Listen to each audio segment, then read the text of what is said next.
Good evening. Hello.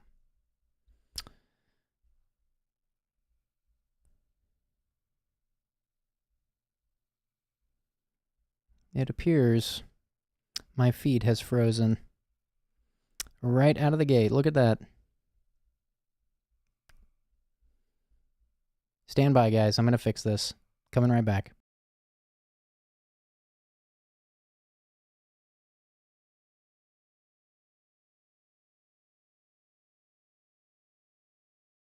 Okay. Sorry about that. Technology. I'm going to give this a second just to make sure we are in fact good. Okay, yes, it does look like we are good. Sorry about that, guys. Welcome back. Excited for another one of these. Great to see a few people in here ready to go. Before we start today, just one thing I want to say. I want to just revisit the idea that I promised everyone at the beginning of this, that we would do some kind of, a fun live stream in the near future. That is something I've been thinking about, and we are going to do something fun. I've seen a bunch of comments about that in the Discord the last week or two, so I just wanted to make sure you guys know that's not something I've forgotten about. We will be doing something a little more fun. It probably won't be this late at night, because these late night things are going to be specifically in hopes of, I just think this is the time of night where people who really need to talk are going to, one, be free to call in, and two, are going to be thinking about the things that they want to talk about.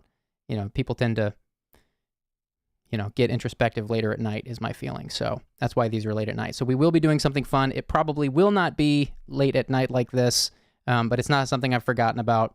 And I am excited about doing something a little more loose.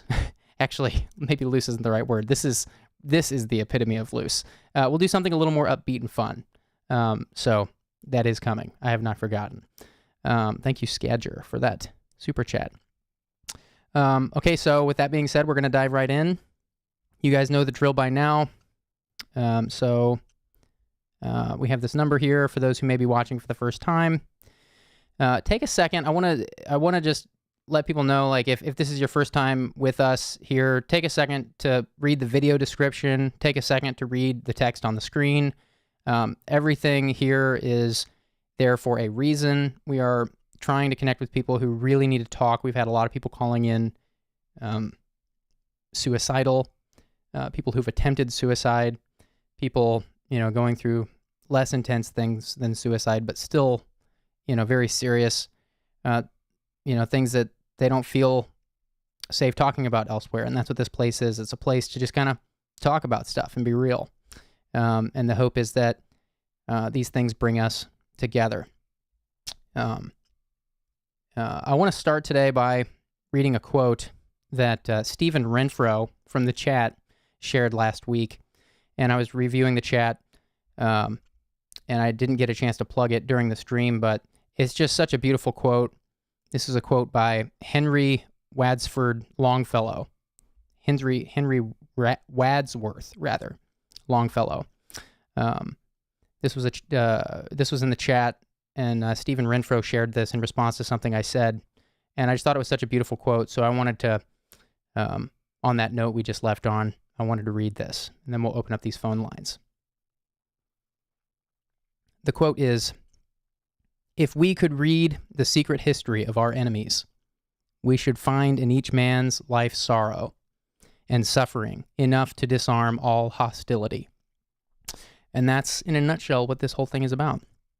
I'm going to put that up on the screen somewhere eventually, maybe at the beginning, but I just thought that was a beautiful quote, so I wanted to at least just read it here at the beginning of this one. I thought that really eloquently sums up what this whole thing's about. So thank you, Stephen Renfro, for sharing that last week, or I guess it was on Tuesday. So with that, I'm going to open up these lines, and we also are working on adding some phone instructions so that when people call in, it's been kind of a balancing act trying to weed out trolls. It's part of the reason that we're toasting people. Sometimes people call in and they're not trolling and they actually have something they want to talk about, but it's not, it's a more common problem. And, I don't like to weigh problems. Problems are problems, of course. But, I've been thinking that some phone instructions would be helpful so that when you call in, it's not just ringing. So those will be coming in the next week so that when you call in, it kind of gives callers a prompt on what to be ready for. And I think that's going to help a lot with this format. So thank you guys who've stuck around through the beginning of this whole thing and, hanging in there with me as we figure out how to do all this efficiently. So with that being said, lines are opening now. Get your phones ready and prepare to call in, and we'll take our first caller that we get. Check. My mic was clipping. Okay, here we go. We're going to take our first caller. Hi, thanks for calling. Hi. What do you want to talk about? Am I the first caller? You're the first caller. Oh, wow, I feel special. This is cool. I don't really know exactly what to say, but I thought this was cool. It's my first time tuning in. Is there something you wanted to talk about specifically? Yeah. So, I thought it was cool you were talking about the idea just like late at night, I think we tend to ruminate and are more introspective, and I know that's definitely the case for me. I'm 23 years old, and I'm in a point in life, I feel like, where, as a lot of people are, or at least it appears that way to me, where, you're figuring things out. Right. You definitely went through this. Most people do. And I'm at a point where I finished my first year in my career, which is teaching. And I really love it. Like, it's awesome. I teach middle school, obviously not going to say locations or anything. And I love it. It's really fulfilling. I love going into work. I love my students. I love my job. But I kind of have this weight, like, if I don't go back to school for something more than what I'm doing now, that I'll kind of just live with regret or kind of like this burden. And I don't know if that can be attributed to like other things I've gone through recently, like kind of like a breakup. I don't know if it's just kind of putting me in this rut where I'm feeling discontent, because I know I like what I'm doing currently, but I just have this weird fear where, like, if I don't make a move now, I might have regret for the rest of my life. I don't know. Right. So are you, would you call this a severe experience? Is this troubling you on some, it sounds like you love your job. I'm trying to figure out what it is that would make this helpful. Yeah, I don't know. It's like, it's not severe, but I guess it's like how you view it, because I feel like I'm at the point where I'm kind of evaluating the rest of my life. So maybe not severe in the moment, but like it does have like a weight to it. It's like, if I can't be certain of what I want, the rest 20 to 30 years of my life to look like, then it's like, what? Like, what do I do? Like I don't want to look back 30 years and be like, I didn't do anything, or I had just like this deep regret, and like, I don't know, how have you like dealt with, like, do you feel like you did everything you wanted to do, like, in your 20s, or Definitely not. No way. I think that we all live with that. The chat's lighting up. A lot of people are,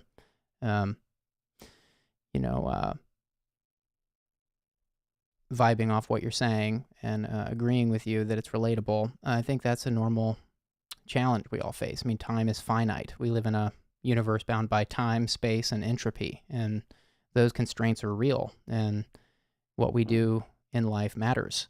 I think, from what it sounds like, you're doing a really noble thing with your life. You're investing in middle school kids, you're a teacher, We need people. We need teachers right now. I have kids, and that's a strong conviction of mine. I wish I was smart enough to teach. It's a huge conviction of mine that there's just, the school system is. We need more funding here in many places in the States for our schools, and we on top of that, we need more people who get that value out of that job, like people, like it sounds like you are, people like you, and I, this isn't a career advice show. I'm not going to give you career advice here, but because that would take a lot of time to get to the bottom of what it is you're after in life. But I will say that feeling, that gnawing feeling of time passing and wondering what will become of you in the future is very normal. And I think it's got a heightened intensity in your 20s, because in your early 20s specifically, because that's the time of life where you're starting from scratch. A lot of times, a lot of people start from nothing, and what you do with your hours and your days at that age are so important, because it does set you on a trajectory. So again, I don't want to get into the specifics of here anyways, because we got people calling in suicidal and stuff every night. So I'm not going to get into the specifics with you on what it is you'd like to do or whatnot, but I will say that just rest assured, this gnawing feeling you're experiencing is very relatable. I think it gets easier with time, and maybe just invest some time in some self-reflection and meditation, even on what would your 80-year-old self thank you for doing with your life, and ask if the trajectory you're on is going to lead you to that. And that's a big question, I realize. Yeah, it's large. I feel as if some of the struggles come from like mapping out that trajectory is like a big task. So it's like I feel like sometimes like in my mental processes I'm biting off more than I can chew, to kind of compensate for that. It's like, oh, I'm so worried about the future that I just am putting these huge goals in front of me, and that almost causes stress in itself, Right.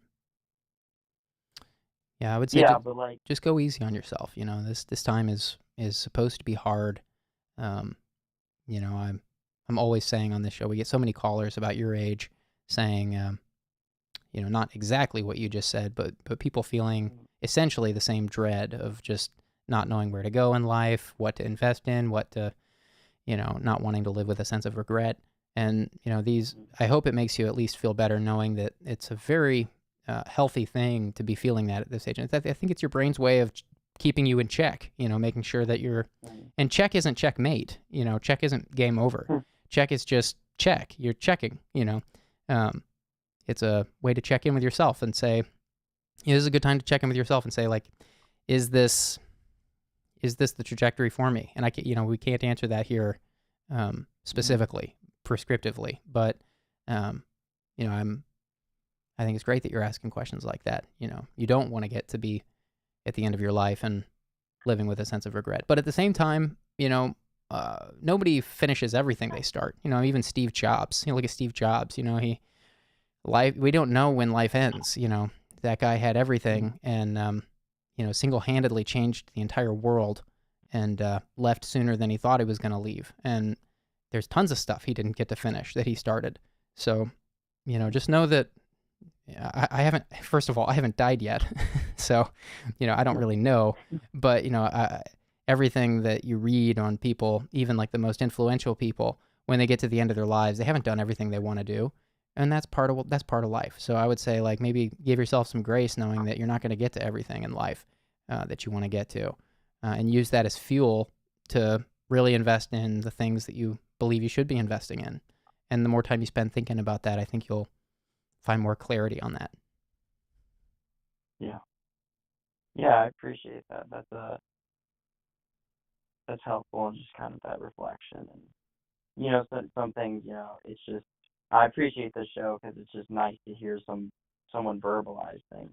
So I think I really appreciate what you're doing with the show, and I appreciate, what you just said to me, and what you're gonna do in the rest of the show as I'm kind of tuning in. But that's kind of just where I'm at, and I think that self-reflection is good advice. Great. Well, I'm glad you called in and shared. The chat was relating with you. There's some ideas in there you can revisit. Thanks for calling in tonight and sharing. Thank you. Have a good night. You too. Take care. All right. Open up these lines again.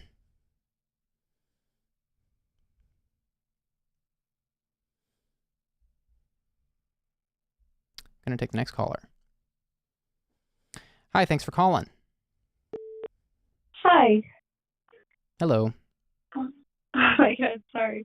This is just like really surreal. I just wanted to start off by like saying thank you so much for everything you've done in the past and everything that you're doing now. You've been a huge inspiration to me. And I know that's like not what this call is about, but like I just really wanted to start off by saying that. I appreciate that. What do you want to talk about? What's on your mind? Okay, so this situation has been really hard for me to talk about. I've really only discussed it with one person since it happened.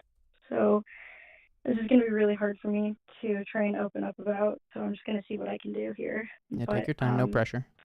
This is easy.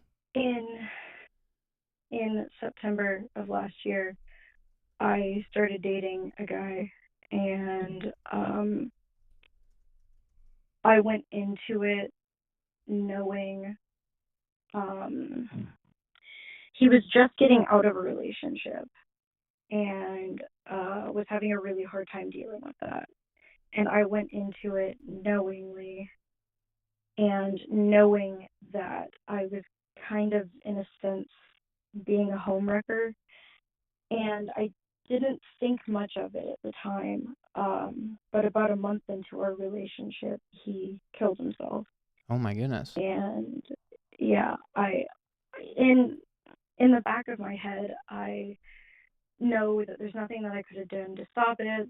There's nothing that I could change, that it's not technically my fault, but at the same time, it's very much ingrained in my head that if I had just backed off, if I had just left him alone, if I had just not done what I did, he probably wouldn't have killed himself. And it's just been really, really pressing on me.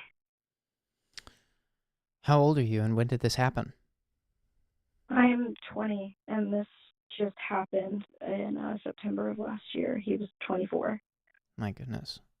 And what specifically is it that you think you did that brought him to this? Kind of like when we were first talking, he was saying that he was just content in the way that things were in his life, that he wasn't happy, he wasn't sad, he wasn't really doing anything. He just felt like he was stuck, but he was content. And I told him, like, I just want to be able to make you happy. And I think I just, like, took him from a place that he felt like he was fine in, and I wrecked that relationship and dropped him so hard into this really, really deep depressive spot. And I feel like that was my fault for pulling him out of a situation that he thought he was fine in. I see. So you feel like you drug him down emotionally to a place where ultimately he ended everything, and you think that was your fault. Yeah. I mean, like I said, I know kind of like rationally that there's like no one specific reason behind somebody doing something like that, but at the same time, it's like I was the tipping point. I was what made him decide to do that. I see. What else was going on in his life that, I mean you got, not to be, this could come across as insensitive, but I mean, you guys were only dating for a month, so I mean, surely there were other things going on in his life that weren't so great either. I mean, I guess what I'm saying is that it can't just be that he was dating you for a month and then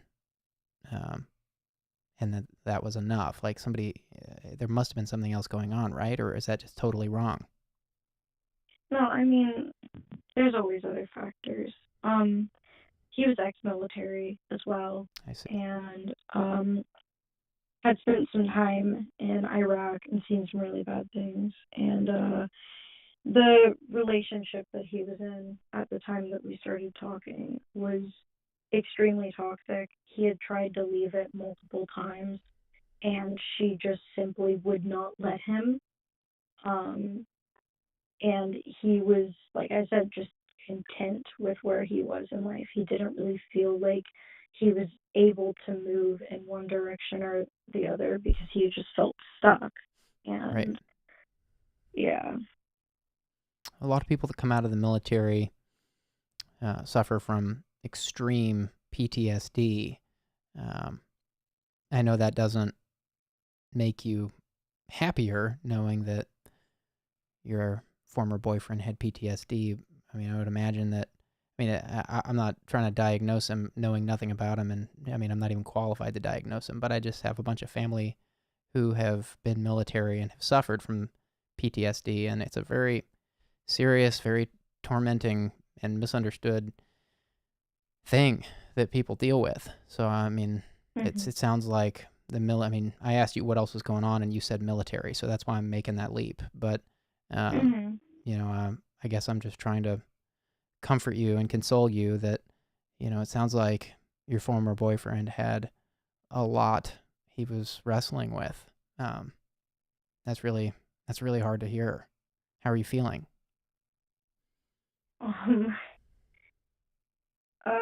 It's been one of those things that it's been like on my mind on and off, and I feel like I try not to think about it as much as I can because I don't feel like there's a point in dwelling on it, but it's like a constant crushing pressure. And I have pretty severe bipolar depression and ADHD, and I've dealt with my own suicide attempt and really bad self-harm addiction. And it just like, this is just one of those things that it's like adding to the pile of pressure that's just constantly on my shoulders, and I feel like I'm losing my mind.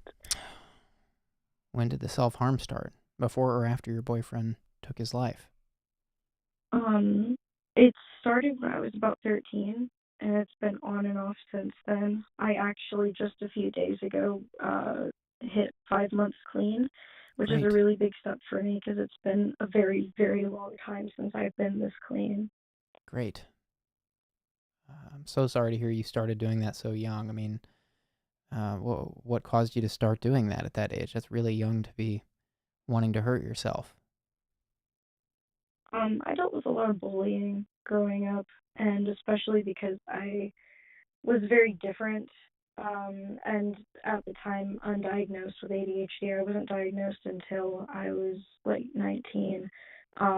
But I was very different from everybody else around me, and I was bullied a lot growing up. And when I saw that that was something that people did, I just was kind of like, oh, well, that makes sense, and it just stuck with me. Wow. You thought that made sense. That's really sad to hear. I'm so sorry to hear that made sense. Yeah. It made it even worse when I kind of hit the point. 2020 and 2021 were like the worst years of my life, as I feel like they were for a lot of people. But it really was like when I slipped back, when I relapsed, it was just kind of like it almost became just like something to do when there was nothing else to do, because I felt so numb and I felt so empty and I felt so just broken and like everything was pointless, and it just was like something to make me feel something again. And I spent so much time destroying myself mentally and physically. And it's like it's really hard looking back on that and just realizing like how horribly I fucked up my body. Just like looking at myself in the mirror is both like terrifying and empowering, because I know what I'm capable of doing to myself, and that is so scary. Right. The chat is lighting up celebrating that you have not hurt yourself in 5 months. I hope you go back and revisit that encouragement. It's unanimous. Everybody's just so happy to hear that it's been 5 months since you've done that. And I'm happy too, but I thought you'd be more interested to know that everybody in the chat is with me on that, and that it's not just me. I mean, that's a huge deal. I hope you keep doing whatever you're doing. I'm glad that you didn't return to hurting yourself even after your boyfriend took his own life. You know, that would have been a really, yeah. I'm sure you must have at least contemplated doing it during that time, and you didn't. That's huge. Yeah, I feel like I've relapsed over other things since that, but I felt like when I thought about it, when I first heard about it, my immediate reaction was, this is my fault. I should hurt myself. And then it was kind of just this moment of like, if I'm doing it over him, if I'm doing it for him and he's not here, then what's the point? Right. And I feel like that's kind of the approach that I'm trying to have now. Is just like, what's the point of doing it for somebody else? And like, I'm trying to just like make sure that I don't relapse over something like that, because it's there's not a point in doing it for somebody else, and especially for somebody that like I feel like I've hurt, and I don't want to take that pain out on myself. Right. You don't. I'm glad that you are. I'm glad to hear you say that. I mean, I know that deep down nobody really wants to hurt themselves. That's what I mean by, when I say you don't, like, I guess I'm saying like people hurt themselves when they don't know what else to do. And I'm glad that you're using the words you're using. I can tell you've made a lot of progress. I can tell that you've been doing a lot of work to better yourself in this time. It sounds like maybe the loss of your boyfriend was kind of a wake-up call. Was that what it felt like? Yeah, I definitely say so. I mean, I've dealt with a lot of like existential dread for a really long time, and that kind of just solidified the fact that like something you were saying earlier, like our time is finite, and it's just like this feeling of I don't want to spend the finite amount of time that I have here making myself miserable because I don't know how else to handle myself. Right. And I've been making a lot of progress. Honestly, 2022 has been the best year of my life so far, because Great. I'm making there was a point I like in March that I literally was just like sitting down and I was thinking about it, and I just was saying to myself like, I don't, for the first time in like 7 years, I don't want to make myself miserable every single day by continuing to harm myself. I want to get better. I want to be happy again. I want to go out and be the person that I want to be. And it really took kind of like this wake up call of, my time here is finite, and I don't want to spend the rest of it by making myself and others around me miserable. That is amazing to hear. I'm so glad that you are so strong. I mean, with the stuff you've struggled with, and then, the losing your boyfriend when you did could have been, it sounds like it could have been the straw that broke your back, but instead you've really dug deep these last few years, it sounds like, and have made a lot of really good strides, and that is commendable, that is admirable, that is respectable, and that is lovable. Like, you are just amazing that you have dug deep and done this work, and you're 20 years old. Like, that is, where did you get this sense of agency from? It's such a young age. Yeah, I just think I've always, this is going to sound like such a humble brag, I've always been told that I'm more mature than a lot of the people around me. And I feel like that may be like part of why I've just like, I don't know, like grown up a little bit faster when it comes to things like this. But I think also just I've spent so much of my life, like almost half of my life, just like hating myself. I think I've just hit the point that I'm so sick of dealing with just like every single day finding another thing to hate myself over. I'm just so tired of being sick and of being tired and of being depressed. I just don't want to live like that anymore. I'm so glad to hear that. Pablo the Wampa from the chat, which was probably a weird thing to hear in response to what you just said, but Pablo the Wampa from the chat is saying to you, I'm bipolar type 1 with psychosis. I know every illness is different for each person, but if you ever need someone to try and relate, we are here for you. You can reach out on the Discord. So Pablo the Wampa is saying they want to be there for you on the Discord. Are you on the Discord, the Anonymous Live Discord? Yeah, I joined earlier. Okay. Yeah, it's really good to see a community of people like this where everybody's just trying to help each other out, because it's becoming more common, but it still is one of those things that it's really hard to find in today's age. Right. There's not a lot of... Our world, unfortunately, doesn't give us many options for places to speak like this. This format itself has been challenged on a number of fronts, even with the relentless pursuit I've given it. It's probably because we're doing them so late at night, but there's so many. It's so hard to find a place. To your point, it's so hard to find a community of people that just want to be real. The Discord is blooming into a beautiful place. I'm pretty sure I've seen Pablo the Wampa's name in the Discord. I'm pretty sure they have the same username there. So again, they're offering to be there for you, a listening ear, or just some support. They also suffer from bipolar. I'm not sure which type you have. They're type 1. But I'm glad to hear you're in the Discord. What else is there? I feel like there were so many facets to your story. I don't want to hang up until if you feel like you've gotten to say everything you want to say. No, yeah, I'm sorry that I dropped so much on you. No, that's what this is for. Don't be sorry. I think probably this is just another facet to how absolutely mentally fucked I am, but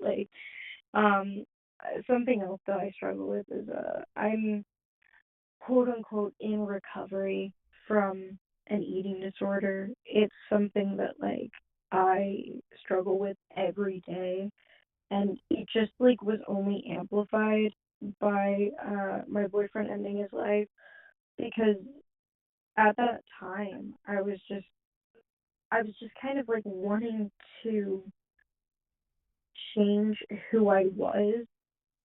So after he ended his life, my first thought was, this is my fault. I need to be different. And I had been in recovery for a while, and it just threw me back into it. And I was like, if I can just change how I look, if I can change who I am, if I can just be a better person, a different person, things will be better. And falling back into that eating disorder has been probably the most rough thing for me, because it still is even on days that I'm feeling good, even on days that I'm not actively wanting to harm myself, or I'm just actually having a good day, it still is I go to eat something, and in the back of my head I'm like, how many calories is this? How many calories can I have the rest of the day? What am I going to have to do to work this off? And that mindset is just so stuck with me. Right. Which eating disorder are you struggling with? Ednos, which is eating disorder not otherwise specified, which basically in my case just means I kind of do a little bit of everything from every eating disorder. I see. I'm sorry to hear you're still trying to figure that part out. I'm glad to hear that you're not straight up self-harming. I'm aware that an eating disorder can be considered a form of self-harm depending on how severe it gets. I'm not sure where that stems from. Obviously, it's different for so many different people. I know that specifically in the West here and in the States especially, there's a lot of imagery that's hard to avoid, a lot of ideas on how people ought to look. I mean, Barbie dolls and, fashion magazines at the gas station and grocery store. You can't avoid these things. Commercials, things have gotten a little bit better, but not really, in my opinion. I mean, there's still so many books on this very thing. I wonder if you've done much reading on. There's actually a great book I'm thinking of called "Don't Call Me Princess" by Peggy Orenstein. Have you heard of that book? I haven't. Might be an interesting book to read. It's just full of research on the way women are portrayed in media and have been portrayed over the last century. It might be an interesting read for you if you're struggling with some self body image stuff. I'm not sure if that sounds interesting to you or not. No, yeah, that sounds like something I'll have to look into. Okay. I think something that is interesting that I've been thinking of lately is we don't often hear it put into words like this, but we've been indoctrinated into believing that we should look one specific way, and that has created this entire generation that's just traumatized by the feeling that they'll never look good enough. Like you said, like a Barbie doll. We feel like we'll never look good enough because we can never look like a Barbie doll. We can never look like a model. And that is one of the toughest things, honestly, that I've been dealing with, especially this year, in 2022. Is now that I'm past the point of wanting to hurt myself and stuff, and I'm trying to come to terms with who I am, it's just this intense fight against wanting to be what I see in media, but wanting to be realistic and wanting to understand that nobody is ever going to look like that. And it's really tough just having to be constantly bombarded with this idea of what the ideal person is and not being that. Right, and ideal in what sense? A lot of these people are absolutely drop dead gorgeous, and then you see the things they do, like Amber Heard, for crying out loud. A perfect example. She just looks like a Barbie doll, and look what's going on. It's what is an ideal person? And I just hear so much strength in your voice and in your story. I wish that were celebrated more. I wish that were more of a caricature of a ideal person in our world. Unfortunately, we live in a world where,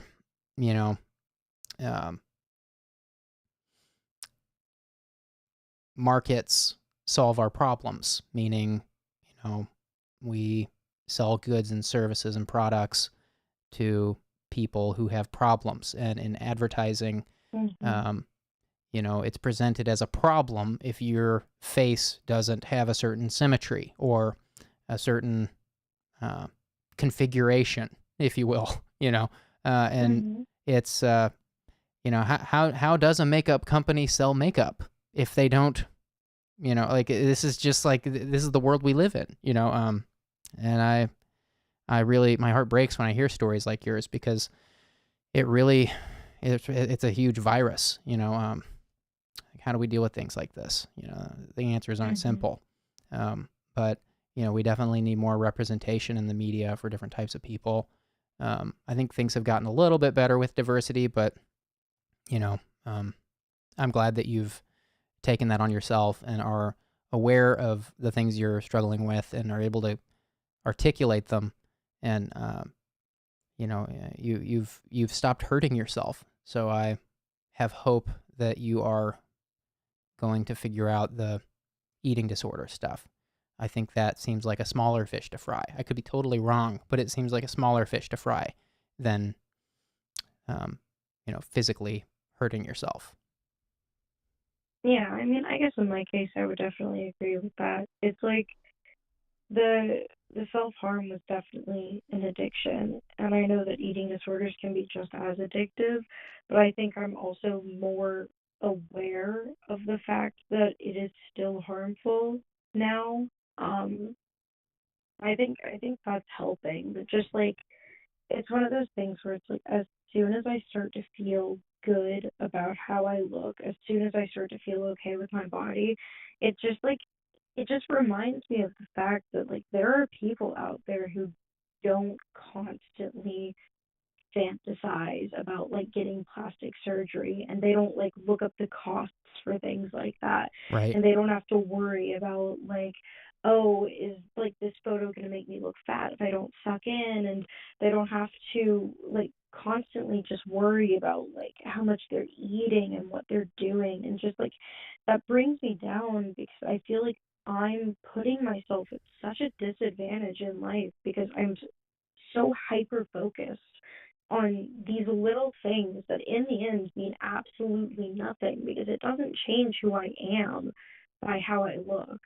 And it just, I feel like I'm just like wasting so much time hating myself, you know? Right. Well, there's a lot to love about yourself from what you just shared, and I hope you realize that. I hope you're able to celebrate yourself a little bit, and I mean, not even a little bit, a lot, because I mean, you've been 5 months clean from self-harming. Let's get specific. What kind of self-harm were you involved with? I've been cutting since I was 13, and it was never as bad as it was from like November 2020 to February 2021. I had a really, really hard relapse around that time, and I had this obsession with like counting how many times I've cut myself, Hmm. and it jumped from about 300 um to 900 over the course of like 4 months Oh my because gosh. I just fell so hard and relapsed so hard. And that's when I was just like, I literally don't have any other way of feeling anything. And that's why it got so bad. Wow. So that was very brave of you to share what you just shared. And I had a feeling based on what you shared earlier that you were cutting, but I wasn't sure. So I didn't want to guess. But, where I was going with that is that you were, sounds like you were involved with some very serious self harm, and you've cut that out for 5 months. That's huge. That's enormous. And I hope you're able to celebrate that because, uh, you gotta take time and celebrate the victories, or you can, it's easy to slide backwards. I think that's why we do things like birthdays and you know Christmas and traditions and rituals. Those kinds of things are important, and I hope you're taking time to celebrate each day that goes by where you're not self-harming. And it's kind of like in Alcoholics Anonymous, where a lot of people count the days they've been sober. I hope you're taking time every day to celebrate that you're overcoming that one day at a time. Yeah, I've got this app called I Am Sober, and it just Great. basically like tracks the days for you, and you can go in and like pledge every day to be clean that day. And Okay. it's one of those things that it's like you just kind of like watch the number go up passively, and it fills you with like so much, just like so much hope. Like hitting 150 days was like, oh my God, that is like almost half of a year. That's incredible. That's That so is. much time, and you don't even think about it, but seeing the actual number is just like so invigorating. I love hearing that in your voice. I can tell that um, this is a milestone for you that means something that none of us will understand. That is very personal to you and your experience, and I'm glad you have that, and I'm glad you're celebrating it. Um, Do your parents know about the eating disorder, or do you have any support for that and with friends or in therapy? I'm wondering what you think the next step looks like for you in overcoming the eating disorder. Yeah, so my parents know about like all of this. Um, there's been some other stuff that's gone on in between that I don't really want to get into right now because it's like I've been on the phone with you for 30 minutes and I feel like I'm dictating all of your time. No, that's what But this is for. You're not the longest caller by any means. okay. Um, but yeah, my parents know. My dad is slowly kind of coming to understand the situation. He's always just been kind of like, oh, well, my childhood was worse than yours. If I can handle that, then you can handle this. And hasn't really been understanding of the fact that, like, people just function differently. And on top of that, like, I grew up like almost every time that I was hurt or upset, my mom would be like, "Oh, you're just being dramatic." And now it's like, well, I have ADHD that causes like higher emotions and bipolar, which also causes like higher emotions and higher heightened reactions to things. And I've like internalized uh a lot of trauma and a lot of emotions because of that, and I like explained all of that to my mom along with like eating disorder and everything, and I think she's kind of like coming to see how much harm that's done. But my parents are definitely like a support system, but it's one of those things where it's like I don't feel comfortable talking to them about this because I don't think that they actually understand. Yeah, it doesn't sound like they do. It was also everything you said about um, your parents. It sounds like it's true, but also it's also just a very different time. Like your dad can't compare. There's no comparison of what your dad grew up in and what you're growing up in. This time is so radically different. I mean, you know, I'm a young parent. I'm in my mid 30s, and I already have no idea. I mean, I have a much better idea of what my kids are growing up in than my parents did of what I was growing up in. But point being, like, if you're 20, I imagine your dad's probably 50 or 60, and a lot of people that age just have no slot for what their kids are growing up in. This world is so Mhm. loud and wildly different than a lot of parents can understand. I'm really sorry that you're not getting the support from your parents. It sounds like you need. Do you have friends that are aware and you can kind of lean on? Yeah, I've been, like I was saying earlier, like 2022 has been the best year by far for me so far. And I recently made some really, really amazing friends and people that are sticking with me through the hard times instead of ditching me like a lot of other people have. And that's been really, really refreshing because I've basically been like what I like to call a stepping stone for most other people, where they're friends with me until they find better people and then they ditch me. And these people that I'm friends with now have just been so kind and so trustworthy and have stuck with me even when they find new friends, which has been really amazing. Great. Do you have therapy? Do you have a therapist, or are you getting into counseling that could be valuable for the eating disorder? Yeah, I've been seeing the same therapist since I was 13. He's Okay, basically a parent to me, and he's one of the best people that I know. great. That's awesome. And then the therapist knows about the eating disorder. Yes, he does. Okay. Well, I'm glad you have some support. I'm thrilled to hear the progress you've made. I'm glad you're not hurting yourself anymore. Of course, um, I hope that we haven't gotten too prescriptive on or specific rather, on what the eating disorder entails. I know it sounds like it's a lot of different things. I hope that doesn't uh, bleed into some form of self-harm. I hope you're getting everything you need to eat in a day. I hope it's tough. It's a slippery slope because counting calories can be a beneficial thing. Like, you don't want to overeat. Obviously, like, overeating is dangerous too. So it's obviously a slippery slope. But I hope you're getting everything you need to get to eat in a day.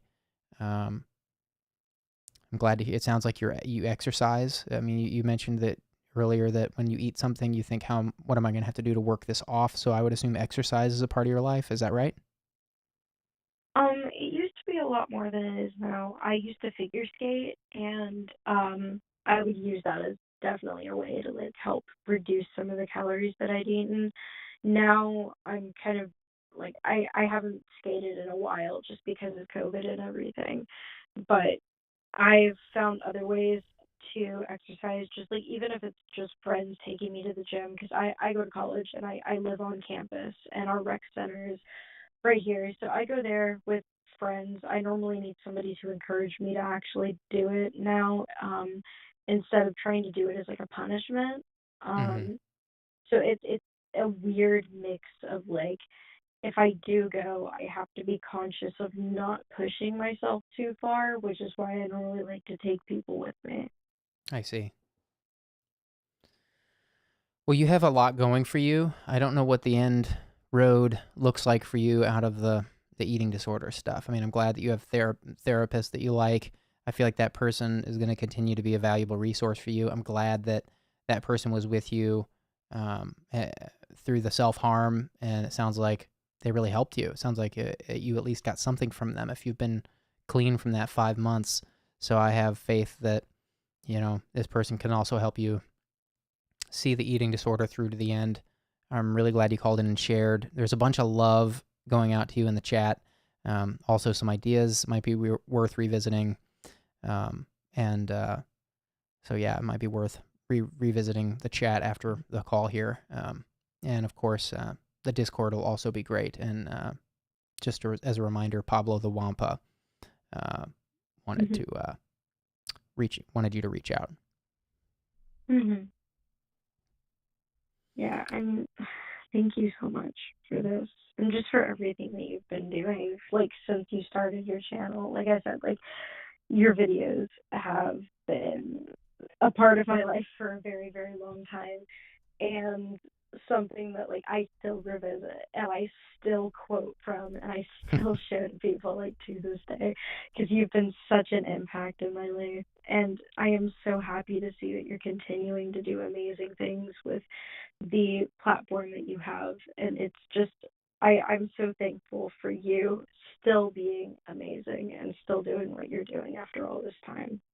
That means so much to me. You're going to make me tear up. You got to stop. I got to hang up now. That's very sweet. I appreciate the support. Thanks so much. And thanks again for sharing, and hope to see you in the Discord. Yeah, for sure. Thank you so much. I hope you have a really great night, and thank you to everybody in the chat as well. You have a great night too. Take care. All right, guys. We're going to take one more caller and then a short break. We'll take a break around 10:30, so who knows what we're coming into. Maybe we have a couple short calls. Maybe we get somebody that goes on for an hour. Who knows? Let's see what happens.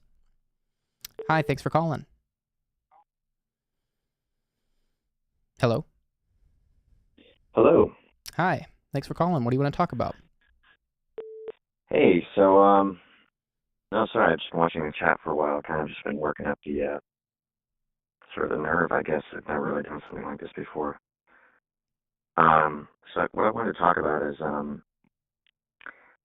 I used to be a pretty sensitive guy, and, I felt a lot of things, and I reacted to a lot in the world, but I like to think that it kind of helped me be a little more open to experiences, but Mm-hmm. I've had a lot of loss in my life, so, and I feel like that's kind of made me a lot more, dull. Like I've kind of the sharp edges have kind of just been worn off, Mm. and I don't feel as much as I used to at all. I can be happy in a moment, and I can be angry or irritated, but there's no like long lasting happiness or anything. It's just kind of a dull slog, like a thing to get through, I guess. Right. Like it's almost like a task rather than an experience. If that makes any sense. Yeah, that makes a lot of sense. That's relatable. That resonates with me at least. I can, we haven't gotten into the specifics yet about what you lost or what happened, but yeah, life can be brutal. And Yeah. the way you put that the sharp edges had been worn off or dulled, was that stuck out to me. I want to hear more about what you went through. Well, first of all, how old are you? And then I want to hear what happened. I'm 25. Okay. So I guess it kind of started. I was about 17, so my grandmother, she passed away, and it was so surreal. I was living overseas at the time with my family, and my older siblings were still in the States. She was in a home. Thankfully, it was one of those things where it was in walking distance, so we could see her every day, and but it was so surreal because I came home one day, and there was a time difference, you see, so that's why I got called around this time. It was evening for them, it was morning for me. I got home from exercises at this like little academy that I did. I was homeschooled, and I went to an academy to do exercises and sports and stuff. And I came home, and my brother says, "You got to come quick. Your grandmother's dying." And I watched it over FaceTime. Because they wanted us to, I guess, say hi or give her love. It's such a weird, I guess, part of our modern time now to have an experience like that even be reality is so surreal. Um, but anyways, I lost my grandmother, and I was kind of isolated from that. And that hurt. But I got through it, and then a little while later, in 2016, I lost an uncle. He overdosed. Mm. I lost another uncle to cancer, and then about 2 weeks later, I lost an aunt to cancer. Oh my goodness. A year later, in December, my mother passed away of cancer. And then in 2020, March, my other grandmother died, so there was no grandparents left, which kind of sucks. I only ever knew my grandmothers. My grandfathers both passed away before I was born, but no, yeah, it sucks, man. It's just a lot of death. And my aunt, she has bone cancer right now, and she's getting treatment in Florida, and I'm hopeful, but I'm just tired. I'm tired of the pain and the death. It's just a lot to. I'm just tired of it. I could only imagine. I mean, you must feel like dominoes. Like you can't catch a break. Yeah, a little bit. Yeah.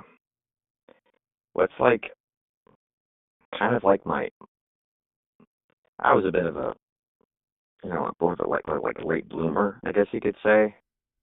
I've come into my own now, but I don't know. It feels like my childhood is kind of slipping away. Like the pieces of my childhood are kind of being taken away in this puzzle, and they're sort of, they ought to be replaced by more adult experiences and milestones. But it's just there's sort of just a void. There's not a new picture being made. It's just more and more pieces are being taken away.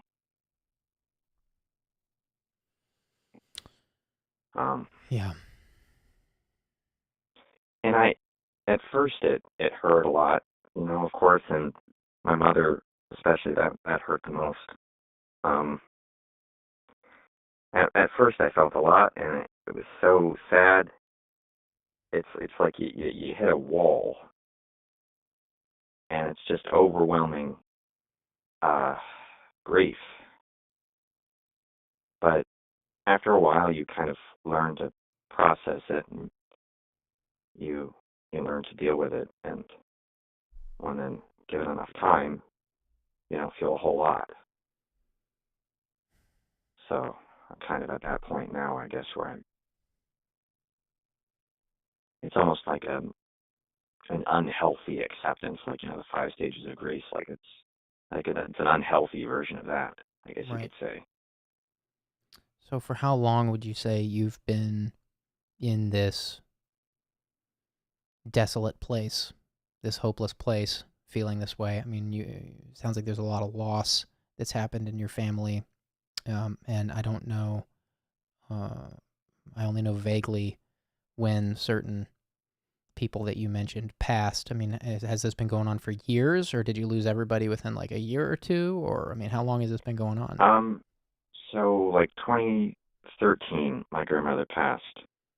2016, my other uncle, my aunt passed, and then 2017, my mother, and then 2020, my other grandmother. So that's kind of the timeline to give you kind of an idea of that. So for about 7 years, every year or two, Yeah. you would lose someone else really close to you. Right, yeah. Wow. Yeah. So it's just, part of me feels like, a lot of people go through this, and, why are you so special? You need to be hearing this. But on the other hand, I don't know, it's still my family, I still feel the loss. I still feel the emptiness of it, I guess. Right. And it's hard, and I'm doing better now in my life. Like, for a lot of people, myself included, 2020 was a real rough patch, probably my lowest that I've been in. I lost my job, and a lot of my grades kind of tanked, and I ended up dropping out of college.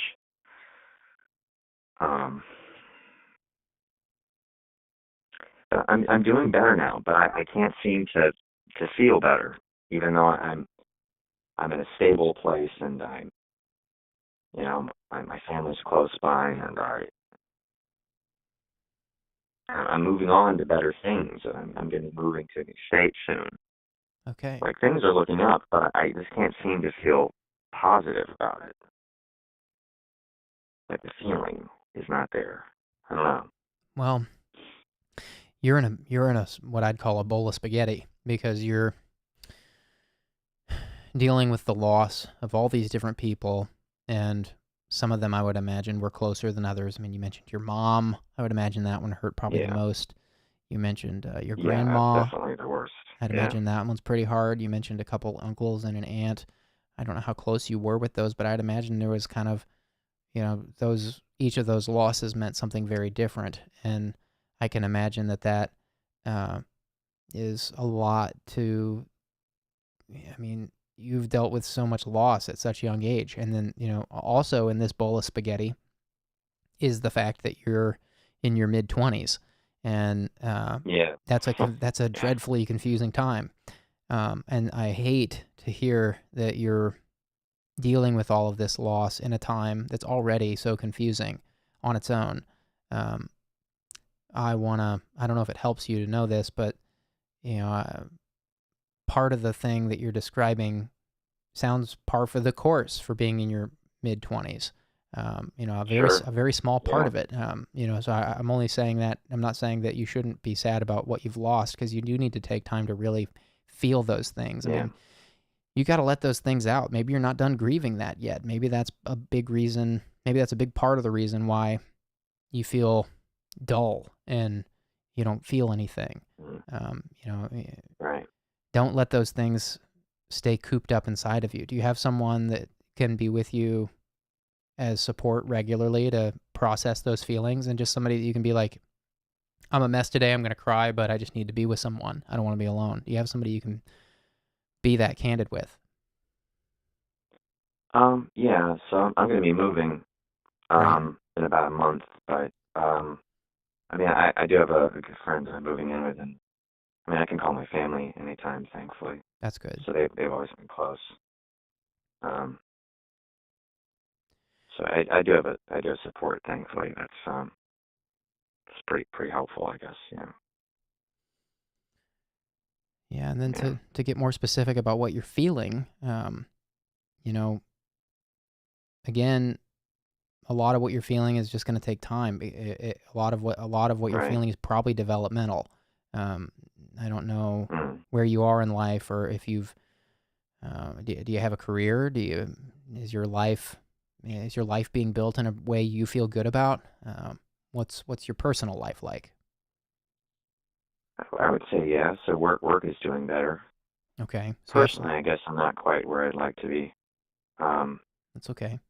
I was dating before 2020, so I was dating in 2019, but I decided to end that just because we weren't super compatible. We just had some differences, and I feel like tagging that out would have been unhealthy. Right. I could say it's things that we wouldn't have budged on, so I didn't really feel like, you know, she wasn't going to change and I wasn't going to change. So I felt like the mature thing to do was to just, you know, be honest with her about it and that I could continue. Right. And that, so I guess in that regard, I do feel kind of frustrated, I suppose. Well, relationships can be Um, frustrating. Frustrating. I'm glad that you have yeah, some that's direction in okay. your career. It sounds like you've got some. Thank you. It sounds like nobody's 100% happy with their career. Nobody's ever fully done working. Right. Nobody does everything. Nobody accomplishes everything they want to accomplish in life. Yeah. So Yeah. I'm glad to hear that you've at least got some direction in your personal life, and that is something you can work towards. To get back to the sensation of not feeling anything. And you said something a few minutes ago. You said it just feels like this picture, things keep being taken away from this picture, and instead of the Yeah. picture building, it's just getting smaller. And Right. that really stuck out to me when you said that. And I think it's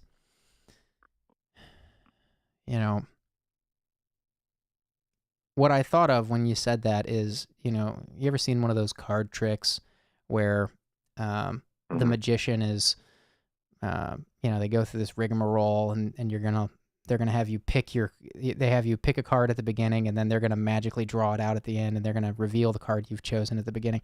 And have you ever seen a version of Yeah. that where they've got like 4 cards on the table, and they let you choose the card that's your own with it covered up, and you can't see the one you're choosing, but like they're like taking cards away, and then the last one standing is the one you've chosen. Have you ever seen a card trick like that? Yeah, like 3-card Monty, right? Isn't that what I'm they're not called? I'm not good with the names, but yeah, it sounds like right. Like they're taking Something like cards that. Yeah. they're taking cards away, and then the last one standing is the one that you started out with choosing. And Yeah. that when you said that, I just saw that visual in my head, and it's like, well, the picture is you. Uh-huh. Like your life picture is you. Right. You're gonna lose people your whole life, and you just went through this really traumatic Right. experience of losing a bunch of really important people to you, really too close together, probably so close together that you weren't fully able to process what each loss meant to you, and so they're all just kind of there in this bowl of spaghetti. And I imagine that's got to be really hard, Right. like picking up a strand of spaghetti and be like, "What's this feeling?" Like I have no idea where this feeling goes. It's got to feel really Right. messy. But when you said that, I just want to encourage you that loss is a part of life, and Yeah. your life is your life, and at the end of your life, it's you. That's your card. You're the Hmm. you're in the driver's seat of your life, and things are going to happen that are going to be setbacks, and things are going to happen that are really horrible to go through. And I'm really sorry Yeah. that they happened so closely together. Only time can give you the healing you need there. I imagine that sounds like one of the worst kind of injuries one can endure. That's going to take some time. It's like stubbing your toe. You stub your Hmm. toe, it's going to take longer to heal than if you scratched your forehead, because it takes longer for that part of for the new blood and energy to get to your toe than it does to your forehead. If you lose that many people, that's going to take a long time to heal. It's going to, and I hear it in your voice. You are trying to find that spark in life, and I just want to empathize with you and let you know that I believe you will find that spark again. It may look different Thank than you. it did before. And I want to read you something that I Okay. referenced to another caller that was a couple weeks ago in a really low place, and I'm thinking it's relevant here. I'm not sure if you've heard this before. Do you know Rudyard Kipling, the poet? Yeah.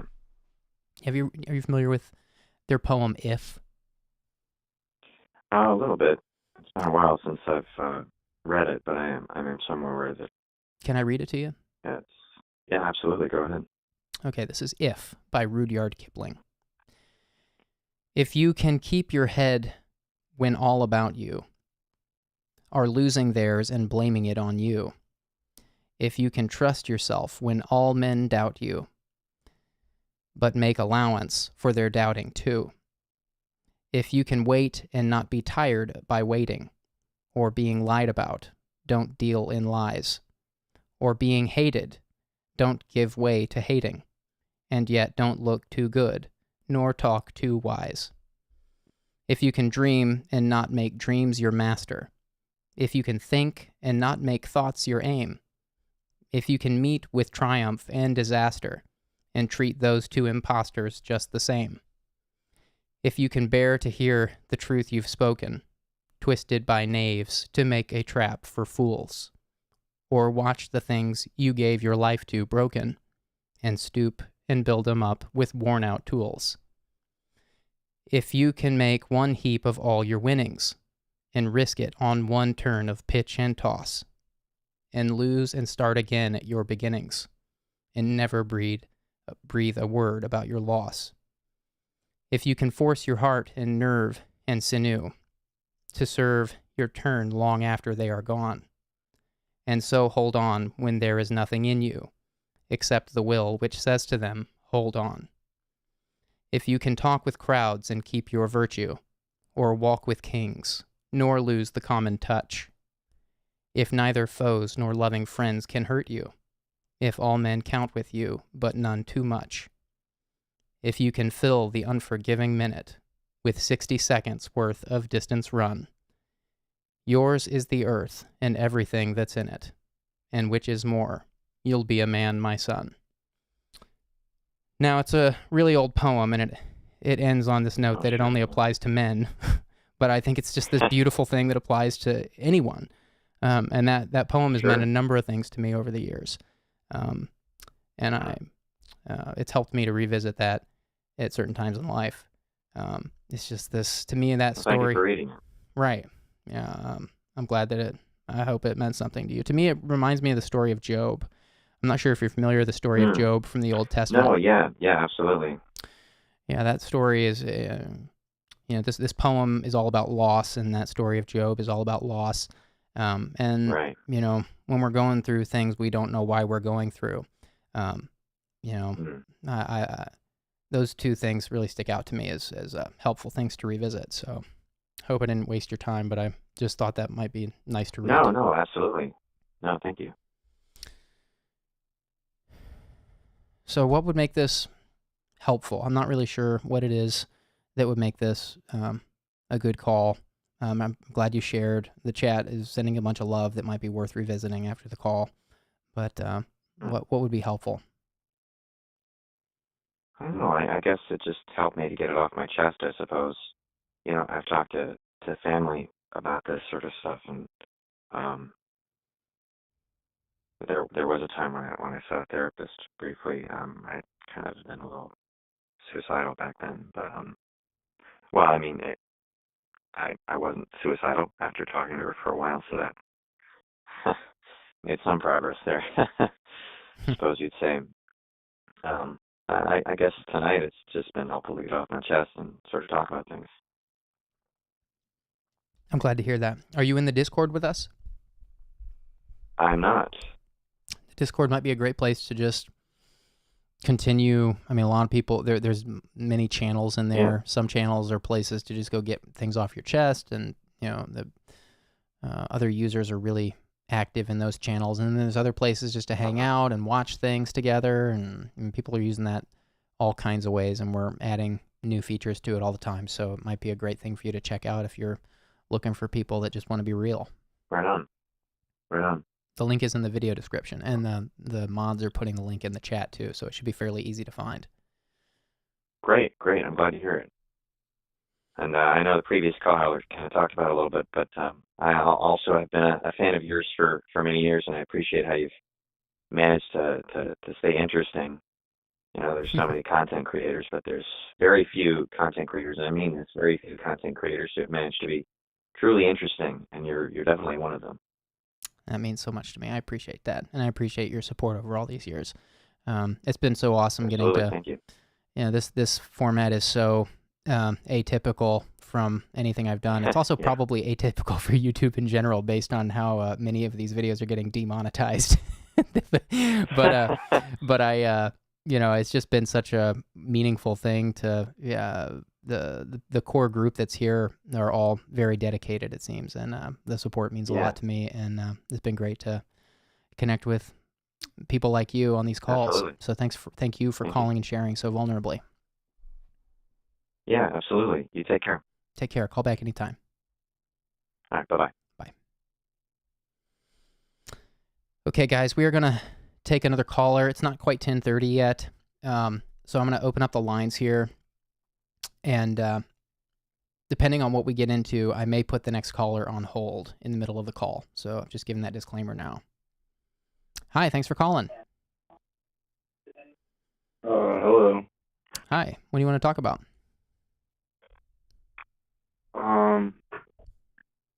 I guess ultimately I needed, or before I got into it, I just wanted to say I thought it was really noble that you're using your platform the way you are and giving a place for people, to talk. That's what we're here for. What's on your mind tonight? Well, ultimately, I guess I needed advice about a life decision, but I had some context, I guess, before I feel like I could get to that point. Okay. So I guess, recently I've relapsed with self-harm and suicidal thoughts. I see. And sorry, I'm not really a social person. It's okay. We're going to take our time. I'm glad you're calling in. I do want to, I'm not sure if you heard the disclaimer that I made right before I took your call, but at 10:30, we do take a break just so that I can kind of refocus, because I'm taking so many calls here, and I want to make sure that I don't mix up details between the callers. So if you're okay with this, we can start talking here, and then in about 10 minutes, I'll put you on hold for about 5 minutes, and then we'll continue the call after the break, if that's all right. Sure. Would you want to just go on break now? No, let's get into it, and then by the time we hear your story, that seems like it might be a natural time to take a few minutes and recontextualize. Yeah. So I guess pretty much where it started. At the beginning of COVID, I lost my grandmother to a cancer that she was battling for a while, and she was pretty much like my mother. Like, I don't really have anyone else in my life, really. But I was also with this girl for like a good couple years, and I kind of felt like, she was the one. Obviously, I think you're married, right? I was married. I'm divorced now. Oh, I'm sorry to hear that. It's okay. I didn't mean to make assumptions, but okay. I'm sure you can understand, Yeah. that feeling of finding somebody that you think is. But yeah, so after my grandmother passed, I learned that I don't know if you're familiar with BPD. I am. Bipolar disorder, or no, sorry, a borderline personality disorder. It's a form of sociopathy. Yeah. So I haven't the way I grew up, I haven't. No one really talks about like emotions or like anything deeper than the day to day, and like therapy hasn't really ever been an option for me. But, so I've never been diagnosed with it, but from my research, I mean, it seems like all the checks are there, if you know what I mean. Mm. But after I found out, I kind of just pushed this girl away, and I mean that, and losing like my grandmother, I guess it all just hit me, and like in a way, I like from my BPD, I kind of just I don't really. It's hard for me to kind of find an identity in myself or a personality. So I kind of just let myself really go into a pit, I guess.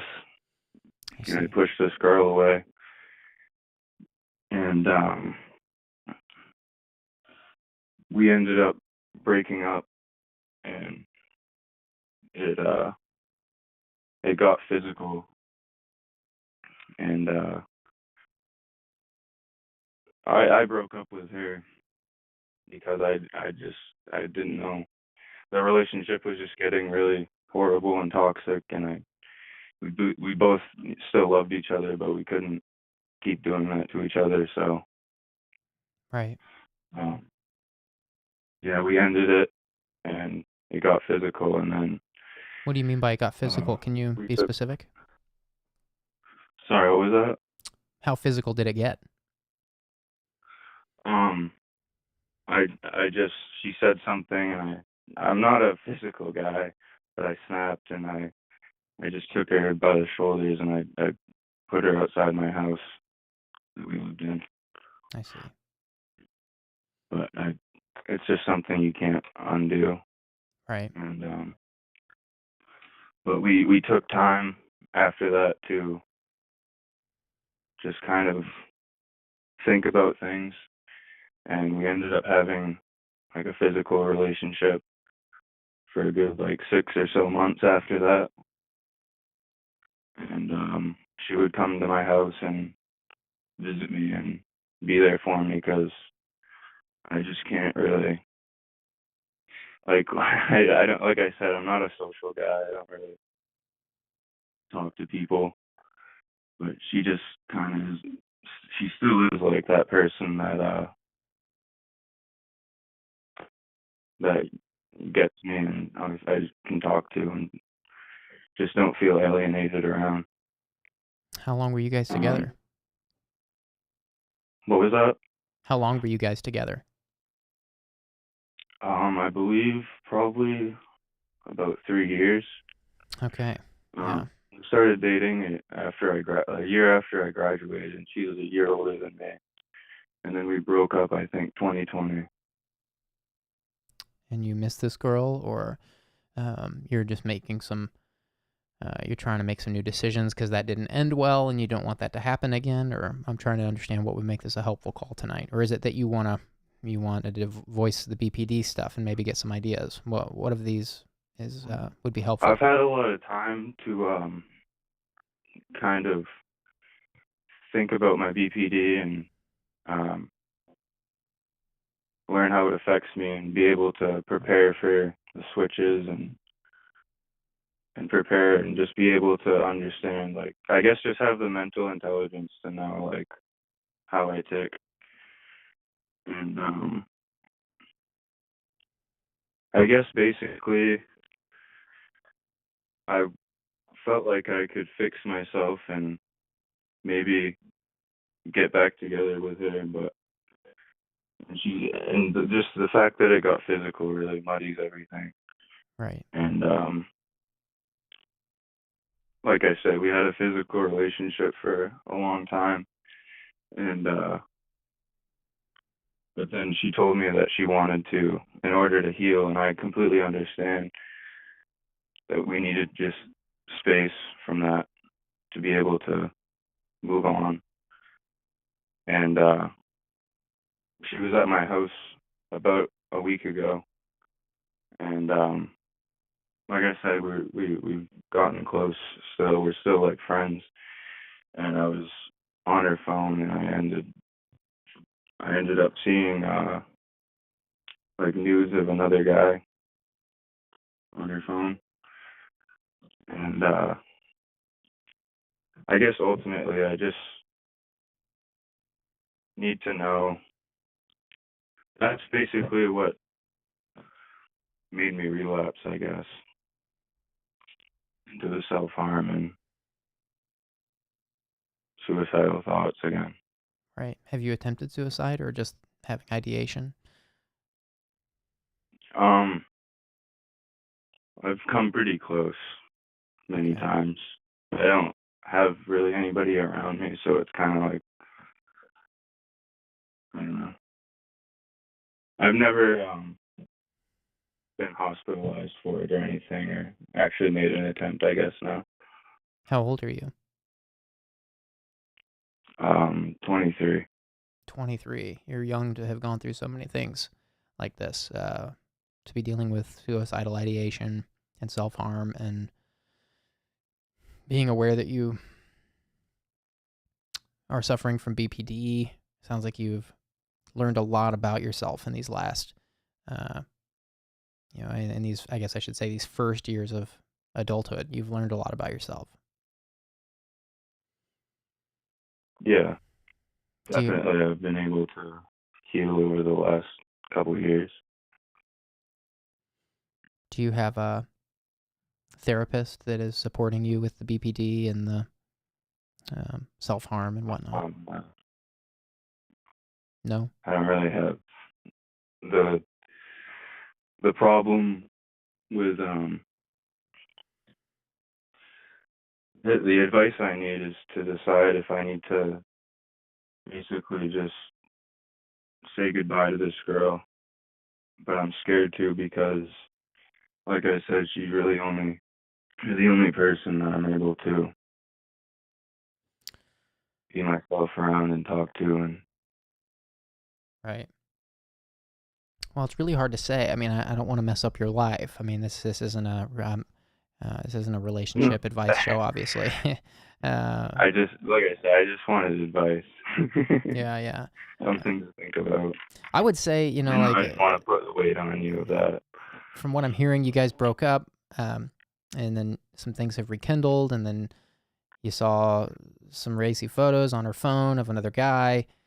To me, as long as she's being honest with you, that's nothing to worry about. Since you're asking me, again, I don't want to. I'm being really reluctant to give you relationship advice, but it sounds like this is weighing on you. I mean, I'm concerned that you're suicidal. I'm concerned that you are having those thoughts. And are you actually self-harming, or are you just tempted to? What kind of self-harm is it? If you don't mind me going back there for a second. I self-medicate quite a bit. Okay. And cut and burn and I guess smoke cigarettes in a form of self-harm. I can't do those other things. I see. Well, so how did you get the BPD diagnosis if you don't have a therapist? Did you just go get tested randomly? Yeah. Like I said, I haven't been diagnosed, and I'm sure there's other things there's other issues in my head, but just the way I grew up, I wasn't put in front of those things, and I don't really know how to go about doing that, I guess. Well, I want to leave you with this thought here, and we're not going to hang up, but I am going to put you on hold for a brief minute while I collect my thoughts and then come back to you. But this first thought I'm having is that you should be really careful calling yourself BPD without a diagnosis, because that is a very serious diagnosis. And I don't get the vibe talking to you that you're BPD. I've had very, very close relationships, including family members that are BPD. And you can often hear it in people's voices. So I'm not qualified to diagnose you. I can't give you a diagnosis, but I'm just saying from personal experience, it doesn't sound to me like I'm talking to someone with BPD. The things that you're sharing, the level of vulnerability, you're being really, you're being very, very blunt here about things that you have to work on. And I could be wrong, but maybe it would help you to go get a diagnosis if you can afford one. I know that's not what you're calling about, but I'm zeroing in on that because, if you're calling yourself BPD and you're not, that's just one other thing on the pile of things that you're dealing with that isn't going to help you. Maybe you're not BPD. Be totally self-destructive. I see what you're saying. Maybe it's something else. I mean, I'm not doubting that you have something that's bothering you or holding you back or, whatever you want to call it. But I would just be very careful to call it a sociopathy or a psychopathy because that's a very serious. It would be like, saying you're autistic without a diagnosis. It's a very specific thing. And I'm not saying that it offends me that you've done that. I'm just saying, like, just for your own good, like, be careful what you say without a diagnosis. Could you get a diagnosis, or do you have? I know this isn't what you specifically wanted to focus on, but I'm sorry, I've zeroed in on it. So is that something that you could go get diagnosed? Is it go see a therapist and say, like, I want to be tested for some things and just get the answer? Is that something you could do? I mean, I'm not exactly rich, but I don't know. I don't have like insurance or anything, but I haven't tried to do that. Might be like $2,000 to $3,000. Maybe you could find somebody that would do it cheaper. Yeah, I don't know about that. Yeah. Well,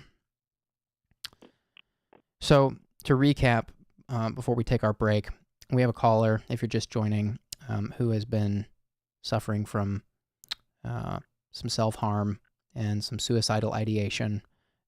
They believe they're BPD, they don't have a diagnosis, and they're really in a troubled state by a breakup with a girlfriend of 3 years who has now come back into the picture.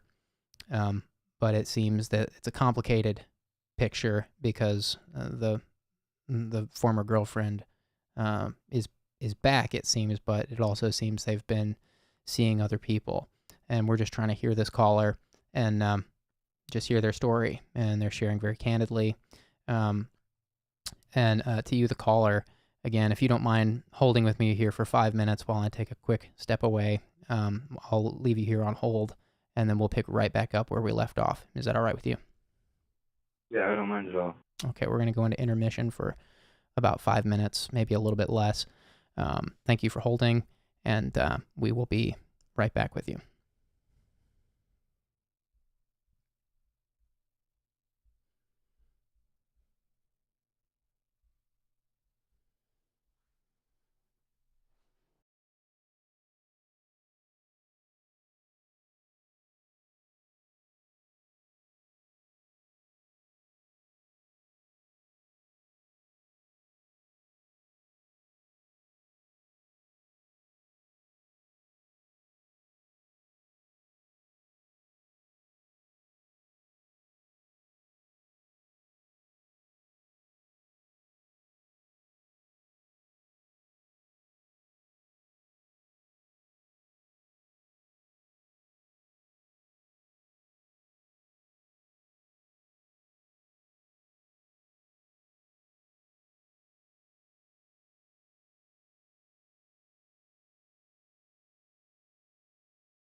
Okay, we are back.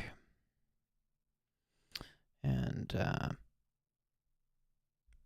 caller, are you still with us? Hey, Julian. Hi. Thank you for holding with us. So I was thinking about some things during the break, and I know that for you, just to recap here for anybody who's just joined, again, we have a caller going through a lot of different things. They believe they are suffering from BPD. They don't have a diagnosis. They have been self-harming and have been dealing with some suicidal ideation. They broke up with a girlfriend of 3 years, and it sounds like it got a little physical towards the end, and they just decided to break things off. But now the girlfriend is back in the picture, and it sounded like you, the caller, were hoping for some relationship advice, which is, again, like not what we're here to do. I mean, that's pretty serious. I don't want to mess up anybody's life. We're here to hear people out and, maybe provide some resources and some ideas on, specific struggles. But, your case is interesting because it sounds like you're dealing with a lot of regret from the way this relationship ended. And it sounds like you really care about this girl. It sounds like you really would like to repair things, and you're just not, maybe you're not really sure how. Is that right? I feel like I know how, but like I said, I don't want to say that like I said, I'm not diagnosed, but like it feels like every day it's like I'm a different person, so it's hard to stick to that, I guess, standard to try to keep yourself to be able to fix things. Right. Well, do you want this girl back? Sounds like you do. Sounds like you want to repair things. Yeah, after things had stopped, or after we ended our physical relationship, after we like broke up, I had, I guess you could call them relationships with 2 other girls, but when it came down to it, I just couldn't see myself with anyone but this other girl.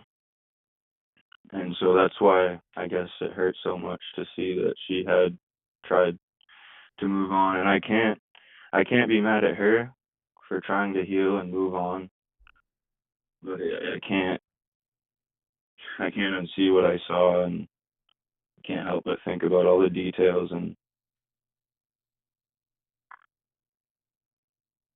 yeah, so I guess I'm just mad at myself as well. Mad at yourself for what specifically? I guess I don't know. For getting physical, maybe? Sorry, what? You go on. It sounded like you were going to say something. I guess just the fact that I've also been feeling that maybe it's just like wanting what I can't have, because I broke up with her, like I said. And I don't want to, in the miracle that we did get back together, to switch into that person again and just do it all over again. That would be really awful.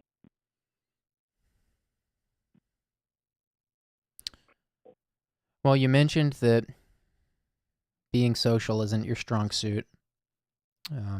You've spoken very, very quietly and very slowly, I would assume, so as not to say something you don't mean. It sounds like you're being very careful with your words. And I wonder if maybe you hold yourself back somehow, like in a conversation. And I wonder if maybe or maybe you don't know how to say what you feel. Could that be accurate? That's that's accurate, but that's why it's so hard to try to say goodbye to her, because I can be that with her. Well, I can't tell you on a short phone call, obviously, if it's worth getting back with this girl. I mean, you guys ended things. Maybe that was for a reason. Maybe it wasn't. Yeah. But I will say,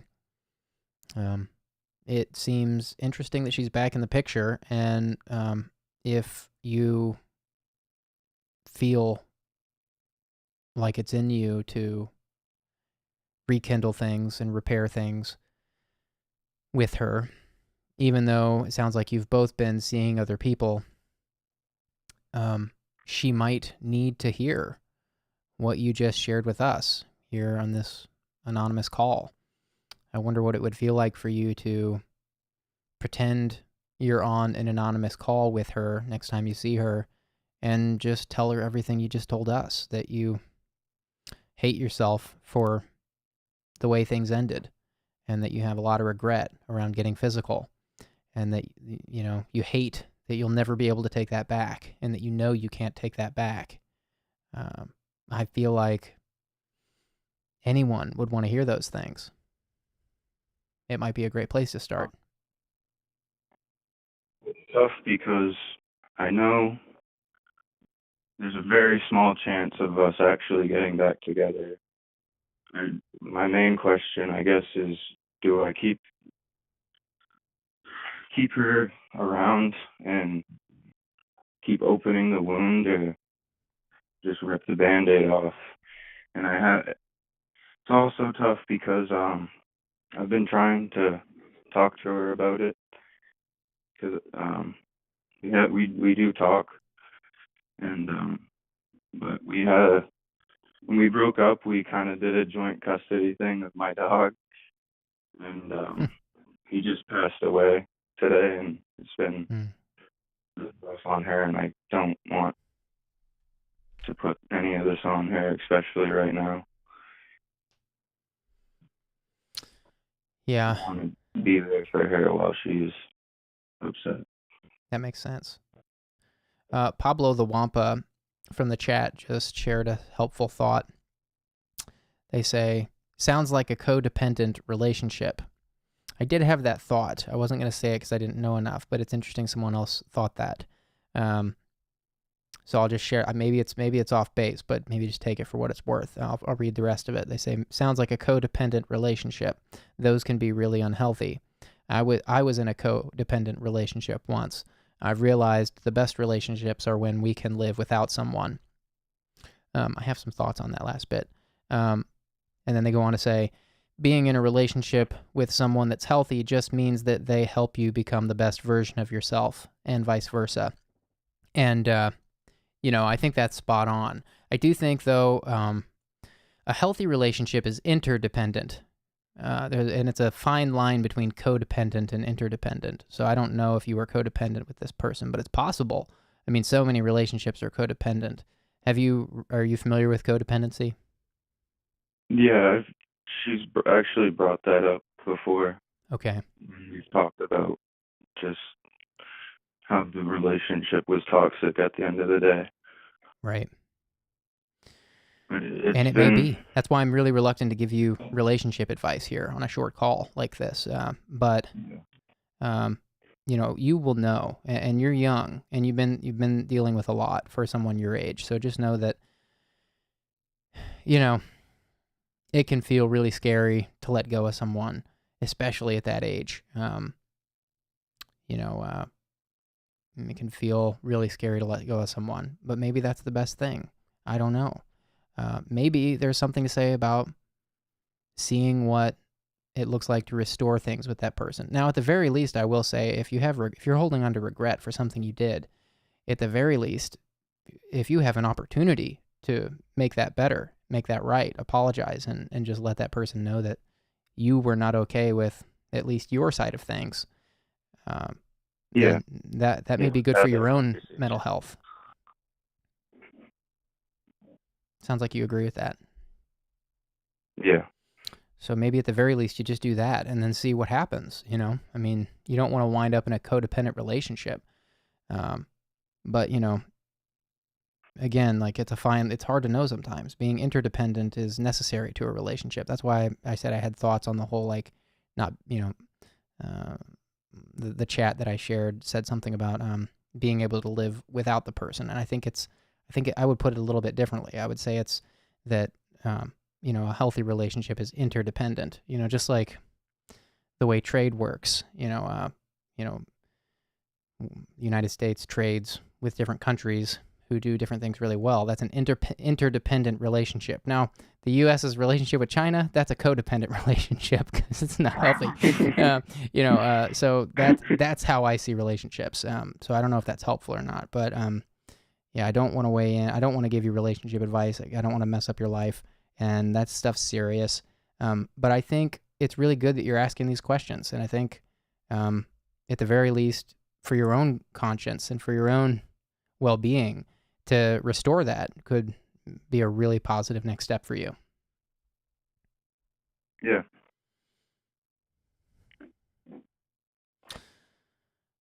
Are you in our Discord? Are you, do you have people, or at least do you have people around you that you can continue to share about this with? I probably should join the Discord. It's becoming a really good place for people to just be real, and people talk about difficult things. People in different channels, people shoot the breeze. In different channels, people just watch things together, watch videos and stuff together in groups. So it's becoming a really cool, like, little, I don't know what to equate it to. It's just this cool place people come and use in all different kinds of ways. So if you're not there, especially if you don't have other people to be vulnerable with like this on this call here, that's why we created the Discord, so that people can always have a place, even outside of these live streams, to just go be real with people who are there and care. And people are in there every day, so it might be an awesome thing for you to get plugged into.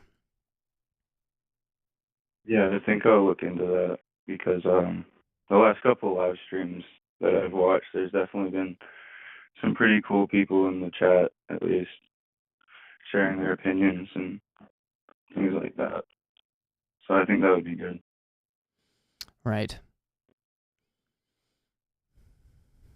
Now, there's a chat. There's now some chatter from the chat saying that some people in the chat don't think you should talk to this girl. You might come across that. To be very clear, I'm not saying that you go rekindle things with this girl. I'm not giving you relationship advice. I'm saying that it sounds like you have some specific regrets of just person to person things that you wished you had handled differently. And I don't think there's ever a bad time or a bad case to go make something like that better, even if you have no intention of getting back with that person romantically. You don't want to live knowing that you didn't make that right, is my guess. And so that's why I'm suggesting you talk to that person, not to necessarily get back with them. I hope that's clear. Yeah, definitely. Yeah. Well, I hope any of this was helpful. I'm really glad you shared. I'm sorry I'm reluctant to give you relationship advice here, but I am glad you called in and shared, and I hope you call back if this continues to haunt you, and also hope to see you in the Discord. Yeah, I completely understand, and I just want, thank you for just being there and talking and being here for other people that are also struggling, and obviously for all the videos and whatnot. So I really appreciate it. That's what we're here for. Call back anytime. Take care of yourself. Thanks, you too. Good night.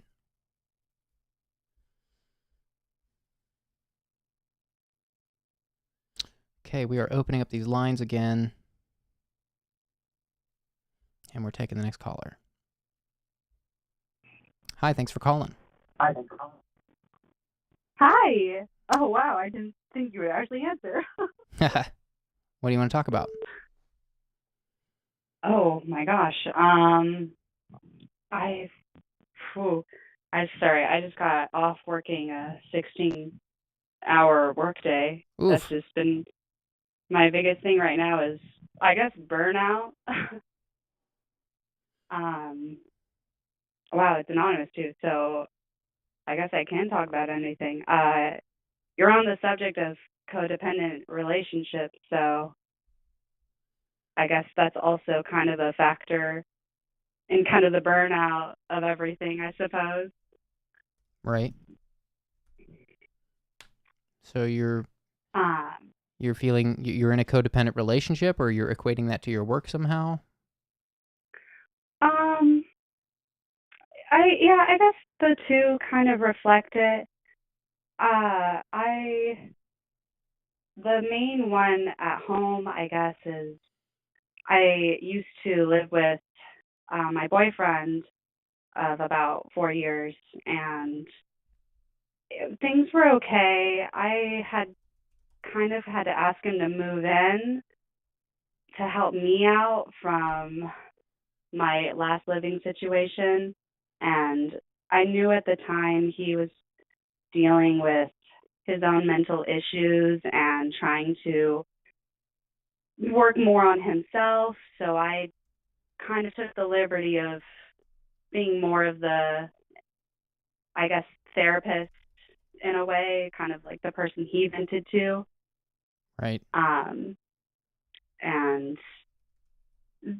when we moved in, it seemed like he was really kind of ready to get himself together and really just get on his feet. And he didn't have a job for like the good part of it, but he had started applying to places, and he'd get kind of odd jobs here and there, but nothing ever really stuck, or he'd have issues with how he was being treated. And for a while, I guess I tried to work with it and, let him find his own peace and everything. But I don't know, after a couple months of that, it became clear that I was starting to become the breadwinner, and it just became more and more of, the excuses you always hear of. Can't ask him to do dishes without having a breakdown, Mm. the usual, I guess, stereotype of living with boys, some people say. Right.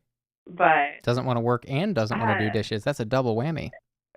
right, exactly. And it got to a point where it far too long, and I do admit, was a good like 7 months in, where I told him I felt like I was living with a 14-year-old. Mm. And it really got bad because he just started really shutting me out. And about, I guess we moved in that November, so around May, I started getting just a really bad feeling. There weren't really signs as much as just odd situations, and I kind of had to find myself putting up the ultimatum of, I really won't find peace of mind unless you can comfortably show me your phone or I can look at it. And as it goes, he was talking to a mutual friend at the time, who I thought at least was mutual, and we were amicable, I guess I should say. But it really just rocked me, and I'd kicked him out, but I don't know, I guess 2 weeks in, I tried to just tell him that, he could be a part of my life, and we shared a lot of the same social circles. So I don't know if I was apprehensive to just burn those bridges, but I tried to open up the idea of, I do love you, but you need to handle your own stuff before I can kind of bring you back into my life. And it seemed like, everything was fine, but he started becoming a little bit more needing reassurance, on what our relationship was, which I tried to keep very firm of, I don't feel comfortable saying we're dating, let alone saying, that you have been coming over and we've been hanging out again sometimes because I had to, ask for help for rent from my parents. So that was a rough subject. And, Right. with friends, I brought it up to a couple of them, I guess in a way to hold myself accountable, to just kind of, I guess, almost be like, this happened again. This is obviously a pattern, with past boyfriends cheating, and that's just, I guess, a whole thing. But Maybe some I attraction stuff had going on. kind of, sorry. Oh, I'm sorry. I was just interjecting. It sounds like maybe there's some attraction stuff going on with you. Maybe you're attracted to unhealthy relationships or not the right kind of relationships for yourself. Yeah, I've definitely had to accept that I can acknowledge I have pretty terrible judgment in people. As much as I would hate to say it, I do.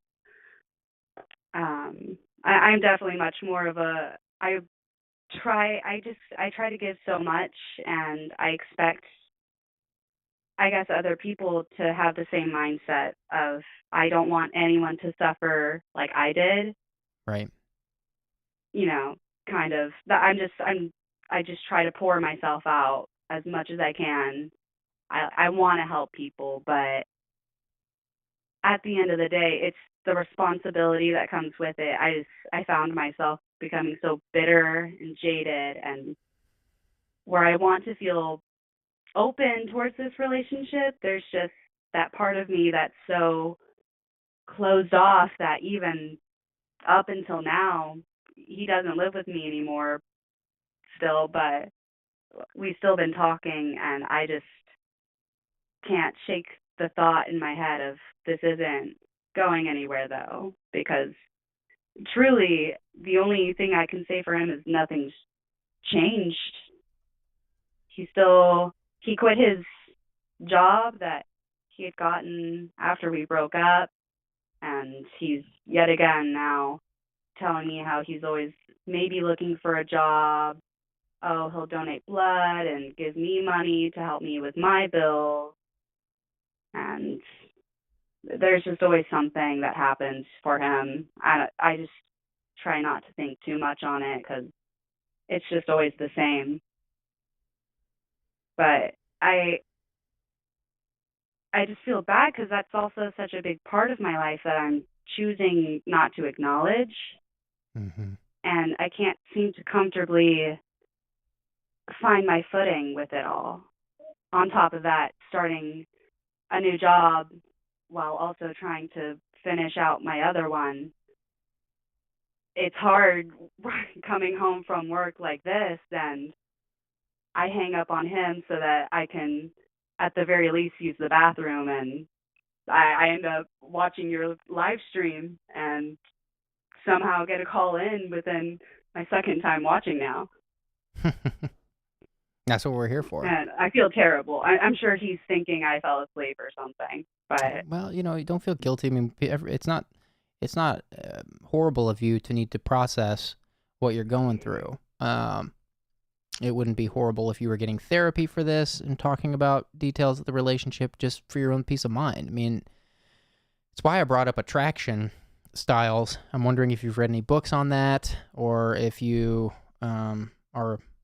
if you've noticed patterns in yourself on, what kinds of relationships you are attracted to. I mean, it sounds like there's been some kind of pattern. What are you thinking when I'm talking about that?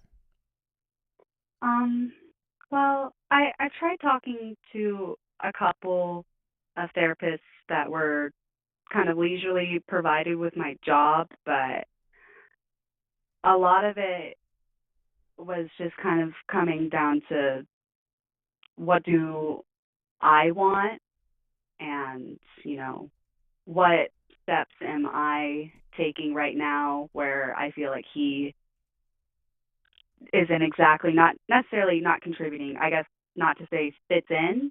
Mm-hmm. And for some reason, I try to carry myself as such a strong and confrontational and blunt person, but when it comes to just, I guess, matters that are so personal and vulnerable like that, I can't take the wheel. There's just a part that like doesn't, I guess, really want to contribute to whatever's causing the problem. Mm-hmm. And so it's rocking the boat just feels like everything could come crashing down at any second. How old are you? I'm 24. 24. And what would make this helpful tonight? Or, I mean, again, as I said to the last caller, I'm really reluctant to give relationship advice because I don't want to mess up anybody's life. No, You know, I completely understand. Right. what would make this helpful? I think my biggest piece of advice I was really hoping to get from you, especially of all people, was with kind of, I guess, feeling like someone who, I guess, like has it together as other people might see, and with all so much I'm assuming is on your plate, is it hard like for you to just emotionally like find that connect? Do you mix it? Do you try to translate it, what you put your passions in? And like, I guess my my biggest question is, how do you put yourself emotionally in a stronger position but still feel like you're doing what's best for you, even when a situation is calling for you to kind of invest more? Well, it could be a number of things that everybody's situation is different. Obviously, that's why that's why I said that. The thing I said about relationship advice. That's why I won't go into that specifically, because on a short phone call it could be really detrimental. But yeah, I mean, it's really hard in the context of a relationship to take care of yourself. It gets harder the longer you're in a relationship, in my experience. Relationships only take more and more work the longer they go on. And then once you have kids, if I mean you in the royal sense, once one has kids, the relationship becomes even more complicated, and it can become I couldn't imagine. even harder to find time to take care of yourself and make sure it can become very confusing. So I think therapy could be a really good thing for you. Are you in therapy? Have you had anybody spend a long time with you trying to discover what your attraction style is and what kinds of people you're attracted to make sure that you're looking for healthy things? Well, I admittedly have ghosted my therapist now. It's been about a year. I think with work too, with just how weird things got with my job that I'm trying to leave now. I've been just trying to keep myself strong. I guess I'm hoping for a point where I feel like I can go to therapy, which is ridiculous to say, I know. But I don't know. I feel like I'm waiting for something to happen. That's going to be like, okay, now I can go. But I just can't take that step. Mm-hmm. Well, and with my job too, it's gotten too personal for my own liking, and all without my control. Truly, very just odd. So I think I'm even more hesitant to seek help because I know that it won't be available to me too much longer. And why is that it won't be available to you? I know you said you ghosted your therapist. What is that? The same reason why it'll be? Is it money? Is it time? What is it? It's a little bit of both. I mean, I work I don't know if I'm allowed to say, I guess it's anonymous. I work for Starbucks, and they provide free therapy, a certain amount of hours that you can take. And once you're done with the company, a lot of the time, not a lot of time, but I know my manager, she would probably cut my benefits that day.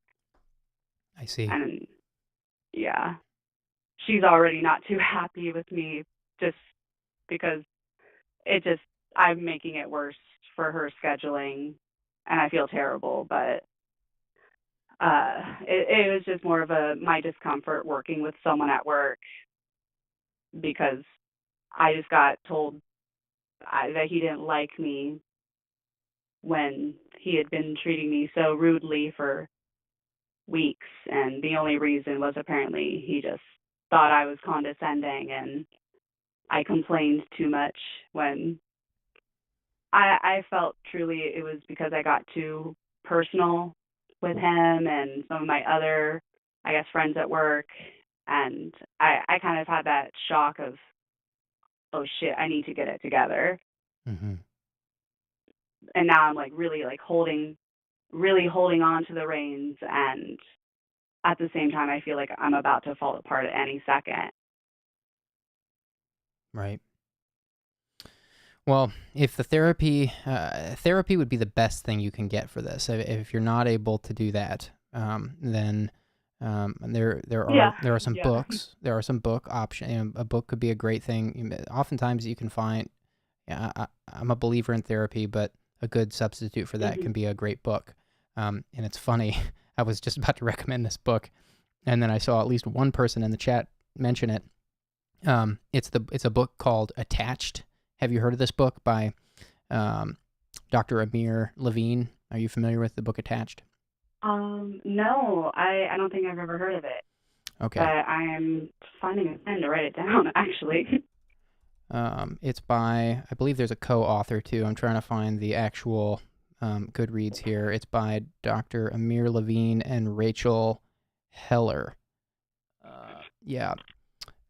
So I'm going to put this in the chat. If you can write it down, that's better for you, but I'm going to put it in the chat for people who may want it there too. Yeah, of course. Thank you. I really appreciate that. Yeah.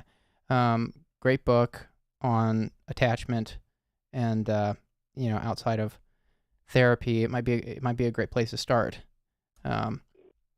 So it's in the chat. If you revisit the chat later, there's a Goodreads link. There are, I'll just tell you here, there are 43,000 reviews on this book on Goodreads, and there's 4.5 stars. So it's very, very okay, yeah, very popular. Highly recommended. I will definitely give it a go. Yeah. But I'm sorry to hear about the relationship and the questions you're asking. Your 20s can be a rough time to go through a relationship. You're discovering a lot about yourself. A book like Attached can be a great thing to add to your arsenal for that process. And, I hope that you get some answers on what it is you're looking for. I hope you don't discover anything too horrifying about yourself when you're reading Attached. Yeah. Oh, God. Me too. You're telling me. Not that I really appreciate it. Not that it would be horrible for you, but, it could be hard reading things like that sometimes. No, I really appreciate you letting me call in, truly. This is actually super enlightening. I really do feel like some pieces are connecting in my brain right now. Great. Well, it's amazing what can come out of just a little bit of old-fashioned listening. I don't feel like any of us did very much, but I'm happy to just listen and let you process and recommend a couple books. Yeah. Join us. Very refreshing to actually have someone just listen for a second. Wouldn't it make relationships so much easier if people would just listen? You're telling me. On that note, I was going to recommend also joining the Discord, especially since it doesn't sound like therapy is going to continue to be an option for you. Now, none of this is a substitute for therapy. I try to say that at least once on each one of these, because I don't want there to be any confusion. I'm not a psychologist. I'm not qualified to diagnose anyone. That's not what this is. Of course. But again, we're just what this community is turning into is a just tight knit group of people that care and want to share ideas on difficult things they've gone through. And everybody goes through something Yeah, difficult at some point in their life. So I'd seen you were recommending it to the caller before me. I was literally joining the Discord when I saw you were taking calls, and I was like, oh, I may as well try to call again. I don't know. Well, that actually works out perfectly. Great. Well, I'm so glad you called in and shared. There's a bunch of good ideas in the chat you could revisit, and hope to see you in the Discord. Call back anytime. Thank you so much. All right. You'll have a great night. You too. Take care. Okay. Phone lines are opening.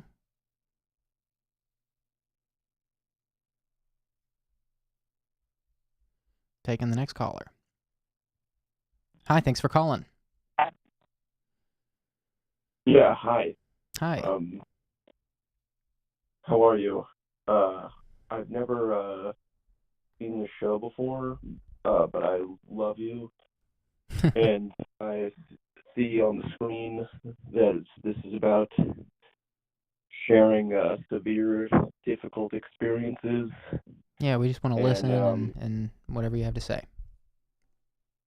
yeah, so I'm going through some kind of weird, severe, difficult experience, I suppose you could say, within the year. I'm sorry, I'm trying to think of the best way to tell the story. So I guess I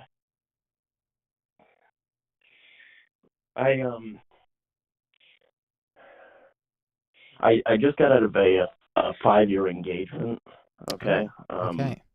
At the end of last year, and I started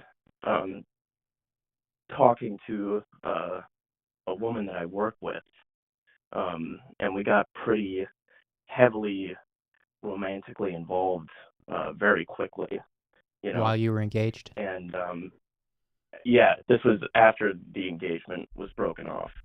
Oh, I see. After the engagement. After the engagement was broken off, I got really heavily involved with this woman, and she is in a relationship of 9 years. And so that's the whole thing that I think is part of it, but that's not really what this is about. But so we got really romantically involved, and I was getting laid off of work at the end of December, and I was angry about it. But that doesn't matter. I was angry about getting laid off, so I wanted to take a trip because I'd never taken a vacation before on my own, you know. Mm-hmm. So I wanted to go to Florida. I wanted to go to Key West. I heard that Key West was like the bee's knees, so I wanted to go to Key West. And this woman that I had been talking to has a place in Florida on the Gulf Coast, and so she said that we should go to her place together and hang out there for a while before I go to Key West. So I said, that's great. You know what I mean? Mm-hmm. Is she married, or I want to do you said that. she's in a relationship for 9 years? Is she married or something? She's not married. They're just, I don't know. Their relationship is obviously, you know, complicated if she's you know, taking another person to Florida. Right. I would say so. I don't know. I don't really know what's going on with that. You know what I mean? Mm-hmm. I try not to pry. I mean, obviously she's very unhappy, and I think you might know as well as anybody that once you're in a relationship with somebody for X amount of time, I mean, the longer that you're with somebody, the more impossible that it is to break up with them. You know what I mean? Mm-hmm. So I think that might be what's happening with her and the boyfriend. But anyways, I wanted to go to. We were going to Florida together. We got tickets. We got plane tickets. We went to Florida in January. And the first night that we were there, in Florida, the first day, we went to the grocery store and we bought groceries for the week. And I wanted to make eggplant parm that night and drink tequila because I like to drink, you know what I mean? Mm-hmm. And she likes to drink too, so, and she loves Patron. So I bought us a bottle of Patron, and that night I'm in the kitchen. We're both in the kitchen, and I'm making eggplant parm, and we're both drinking, and we're flirting and dancing around and having a good time. And she gets naked. You know what I mean? I'm gonna try not to be too explicit, but she gets naked. And she wants me to get naked also, so I do. I was having fun. Naked dancing party on the beach. You what? Naked dancing party on the beach. Exactly. Yes, exactly. So anyways, we're in the kitchen and we're dancing around naked, and she takes me into the bedroom and gets on top of me, and basically, we have sex. Not to be too explicit about it. There's more explicit details that I would like to say, but I don't know if YouTube is maybe the best place for that. But so now let's just fast forward to now, because now we're talking about a couple weeks ago. She is accusing me of sexually assaulting her that night. Right. Which I really don't know what to say about that, what to do about that, because from my recollection of the situation, everything was extraordinarily consensual, you know what I mean? But her whole impetus about it, I suppose, is that we were drinking, you know what I mean? So right. To her, she's saying that we couldn't have possibly consented to having sex because we were drinking. But I don't know. To me, everything seemed very, we had a great time, you know what I mean? And then we were in Florida together for an entire week after that, and we were having sex after that, and we were like having a great time, you know what I mean? In love, basically. And then now, all of a sudden, 3 months later, she's I don't know. I just don't know what's going on with this, or I don't know what to do about it. Right.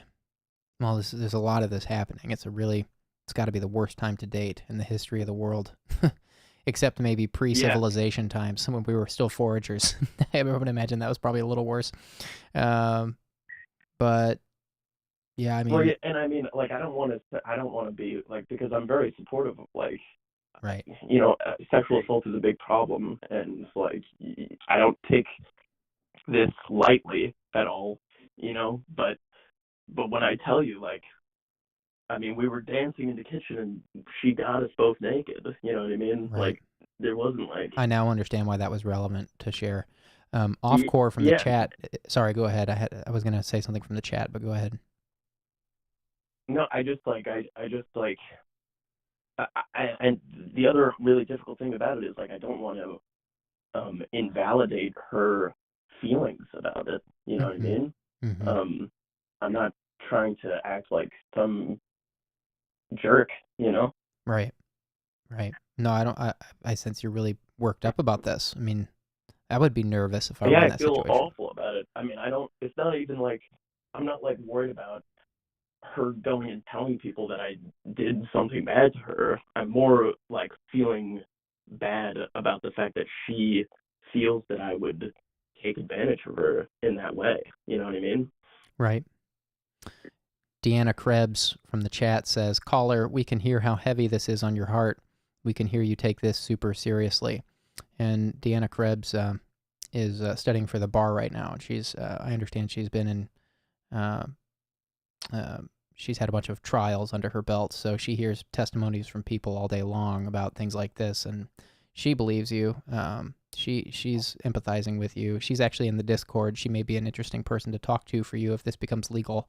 I don't want to recommend I don't want to volunteer her time. I know she's very busy, but she's been in the chat supporting people going through things, and she is as I mentioned in New York, I think, studying for the bar, and she seems very intelligent. So I'm not sure if this is becoming legal. It sounds like this is just something that's weighing on you. Yeah, I don't think because again, like we're her and I to an extent are still kind of involved. Like she kind of won't talk to me right now because we got into a really big fight about this, Mm-hmm. And I appreciate the support. Like this is really weighing super heavily on my heart. Like this may sound like obvious, but like I made it a big point in my life not to do anything like this to anybody. You know what I mean? Right. So the It's fact serious. that I'm being accused of it and that somebody feels that that's what happened is like horrific. Right. A few people in the chat are suggesting that maybe she is using some convenient deniability. Like she's saying you did this to her in order to save her other relationship. Like maybe it came out to her actual partner that something had happened, and she's dumping it on you to save face, to keep her relationship together. We don't always know why people do what they do, and I'm trying to be careful here because we've had some people calling in asking for relationship advice, and I know that this isn't relationship advice, but I want to be very careful that we don't get into like, I'm trying to be very careful not to be prescriptive with relationships or how to deal with specific things like this, because this is a place where we want to hear people and maybe provide some ideas if people want them, but mainly just a place to get resources and food for thought. So what would make this helpful for you? I just like I said, I've never seen this show before, and I just clicked on this and saw that you were asking people to share severe and difficult experiences, and I thought that maybe this would be a severe, difficult experience. Yeah, to share, I would say that. Yeah, I'm not saying. I'm glad you called in and shared. Yeah. Yeah, I'm not looking for like any sort of advice. Okay, good. And to the people's points in the chat, like I do think that a lot of it has to do with her guilt about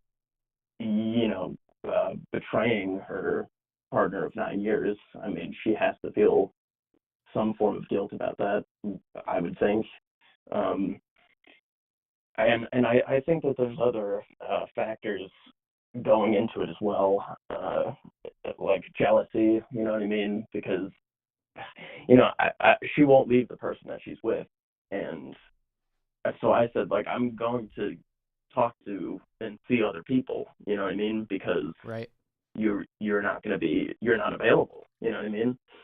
And I asked her, like, I have asked her, like, is this something, like, can I talk to you about other women, you know what I mean? Like, is that something that I can talk to you about?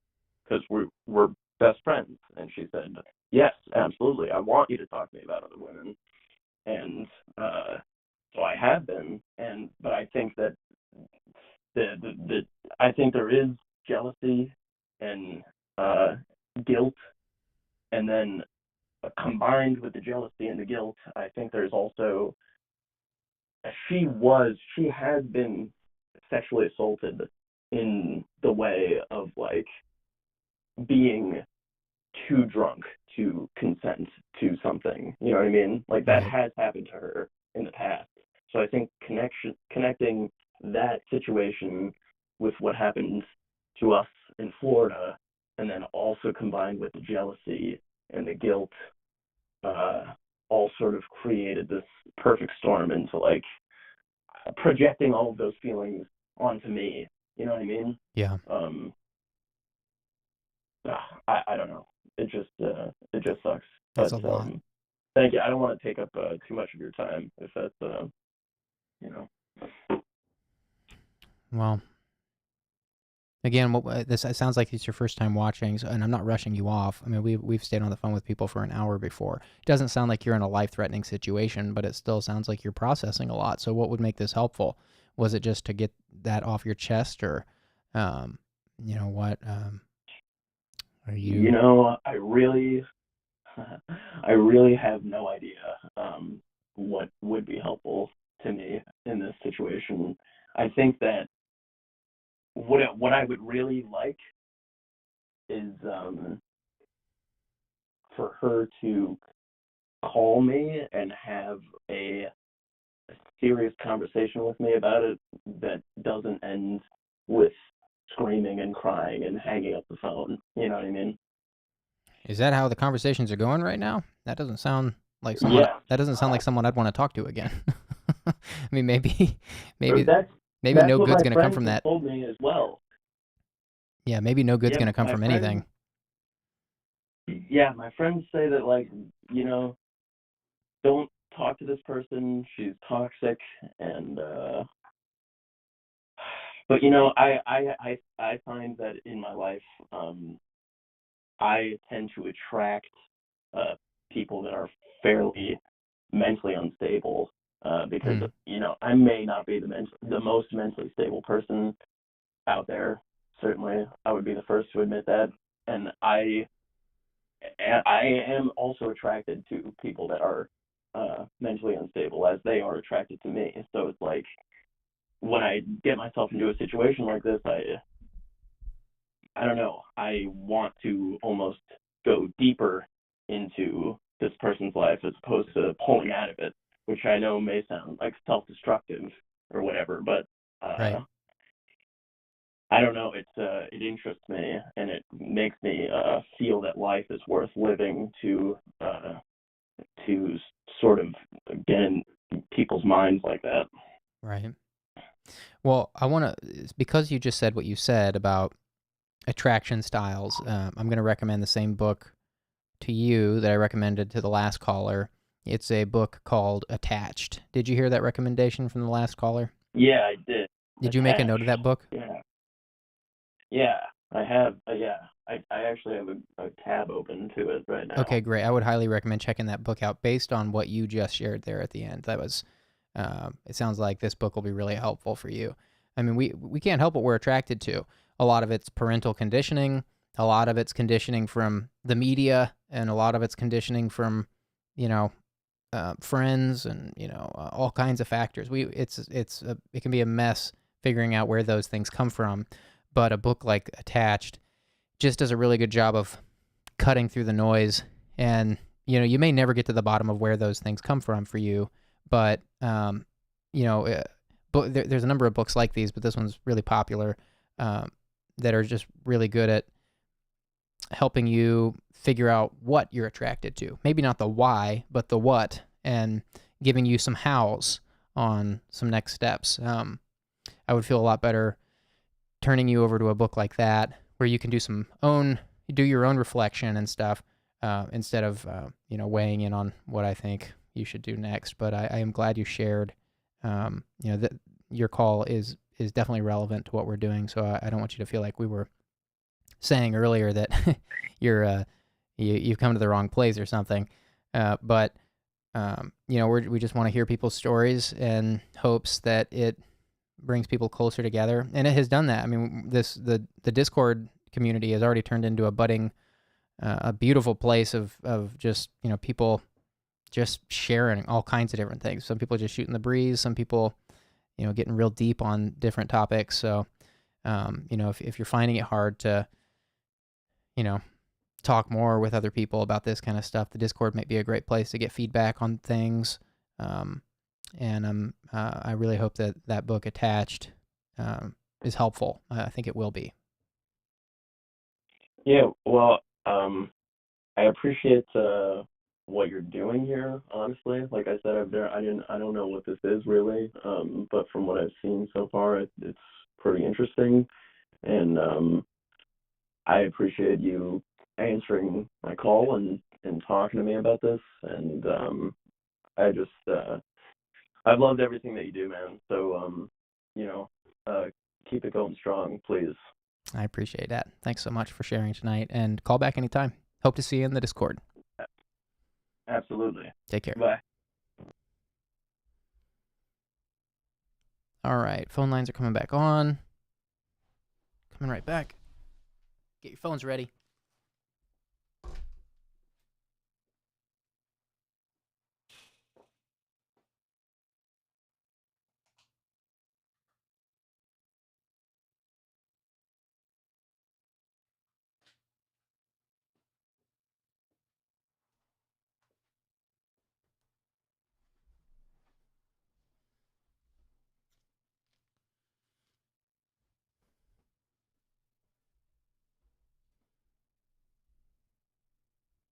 Hi, thanks for calling. Hi. Is this Anonymous Live? That's right. No names, no locations, please. Live? What do you want to talk about? I sorry. Sorry, my phone just started ringing. Hi. So, so this is an anonymous tip line, right? Like I'm allowed to talk about whatever stuff I might be dealing with right now, right? That's right, completely anonymous. No names, no locations, but feel free to share whatever you're going through. So, I've been through a lot of shit. Like, literally, so I was adopted from Russia when I was really young, so, and I've pretty much had a lot of shitty stuff happen, as a kid. But in a nutshell, I came out of the closet at 18, and my family basically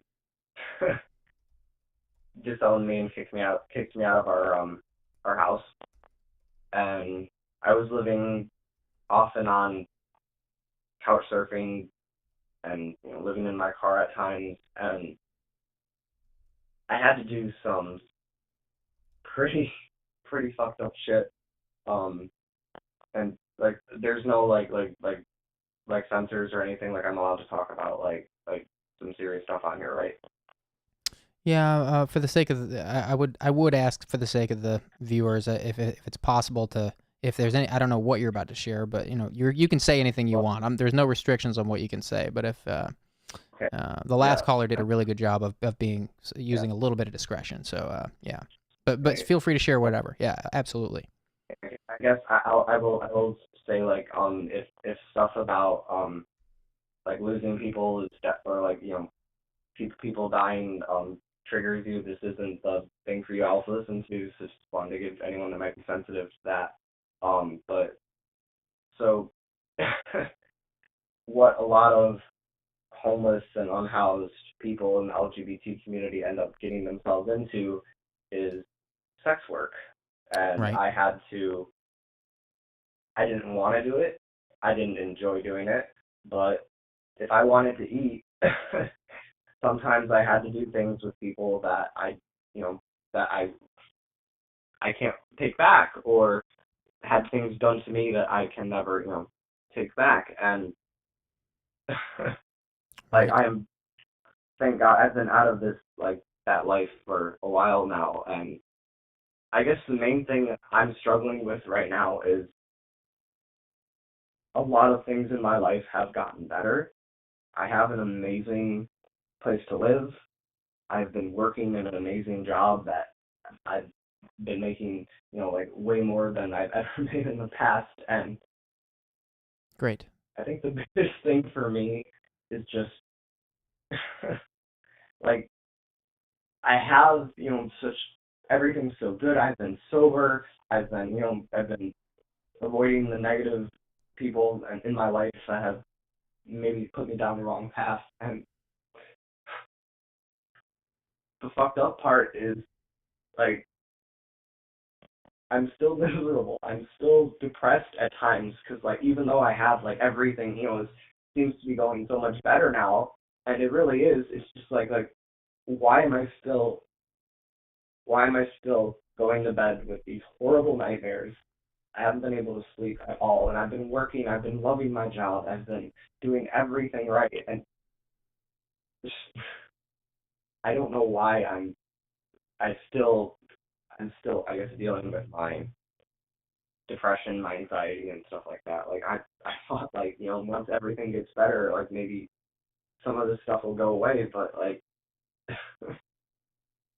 I guess just if you or anyone on the chat might have any advice when it comes to, I guess, like, can you ever really recover from traumatic things that you might have experienced or done? Like, I guess that's my question. How old are you? I'm 22. 22. Yeah.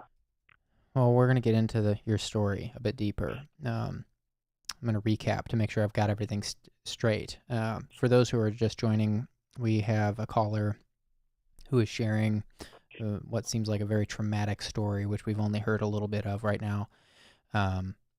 They mentioned that they were adopted from Russia. How old were you, by the way, when you were adopted? I was about a month old, so but yeah, it's definitely been stressful for me too, because I wanted to get a DNA test because my birthday was a few months ago. I wanted to get my DNA tested and like see if I have any relatives, because from what I know, my mother was Ukrainian and my father was Russian. Right. So obviously in regard to current events, like, it's been been pretty hard on me, I guess, watching this happen. So. Right, I can only imagine. I'm so sorry. So yeah, you mentioned you were, I was recapping, you mentioned you were adopted at a young age. You mentioned you were 1 month old when you were adopted, so it sounds like you grew up with the same adopted parents your whole life. Not my whole life, actually. So they actually they actually passed, and I went to live with my conservative, super religious side of my adopted father's family. I see. Wow. After I came out gay, they disowned me. Wow. I know it's a lot. That's a lot, yeah. But, my goodness. And then you mentioned you were living in the closet for a while. How long were you in the closet, and when did you come out? I'd say I was in the closet up until, I think I knew I was gay at 16, but I came out of the closet in 2018 after I was dating this guy, and everything. I thought, like, what, fuck it, I'm gonna tell them, and it didn't go as well as I expected. And like, literally, there was a time I literally thought I could pray the gay away. That I literally I literally went into Catholic seminary thinking I could somehow like force the gay out of me or whatever. That lasted about 3 months, and like, for anyone that might be a former Catholic, like you get it. Like, it's it's probably one of the most fear-mongering religions out there. Right. A lot of the Abrahamic religions there's a lot of fear-mongering in a lot of them. Yeah. So you mentioned, so I'm still recapping, and we're adding to the story as we're recapping and learning new things about the story. You also mentioned that you, during some tough times, had to, for some circumstances we haven't quite gotten to yet, you got involved with some sex work. That sounds like something that weighs on you. Sounds like something that you wish you could take back and that you're struggling with. Is that the main reason for the call tonight? Is just these memories and this sex work and this stuff I guess that is the main reason for it, because this one guy that I knew through my line of work, he ended up passing away. That was the moment that I realized I got to get out of the Rust Belt Midwest city that I was in, and I realized I have to move to another part of the country and pursue a better living, and thankfully, I've been very blessed to have found such an amazing job. And like he ended up passing away because he was always really careless and would always, he's the kind of person that would go into a client's, whatever, and just basically take the money when they weren't looking. And he ended up doing that to the wrong person, and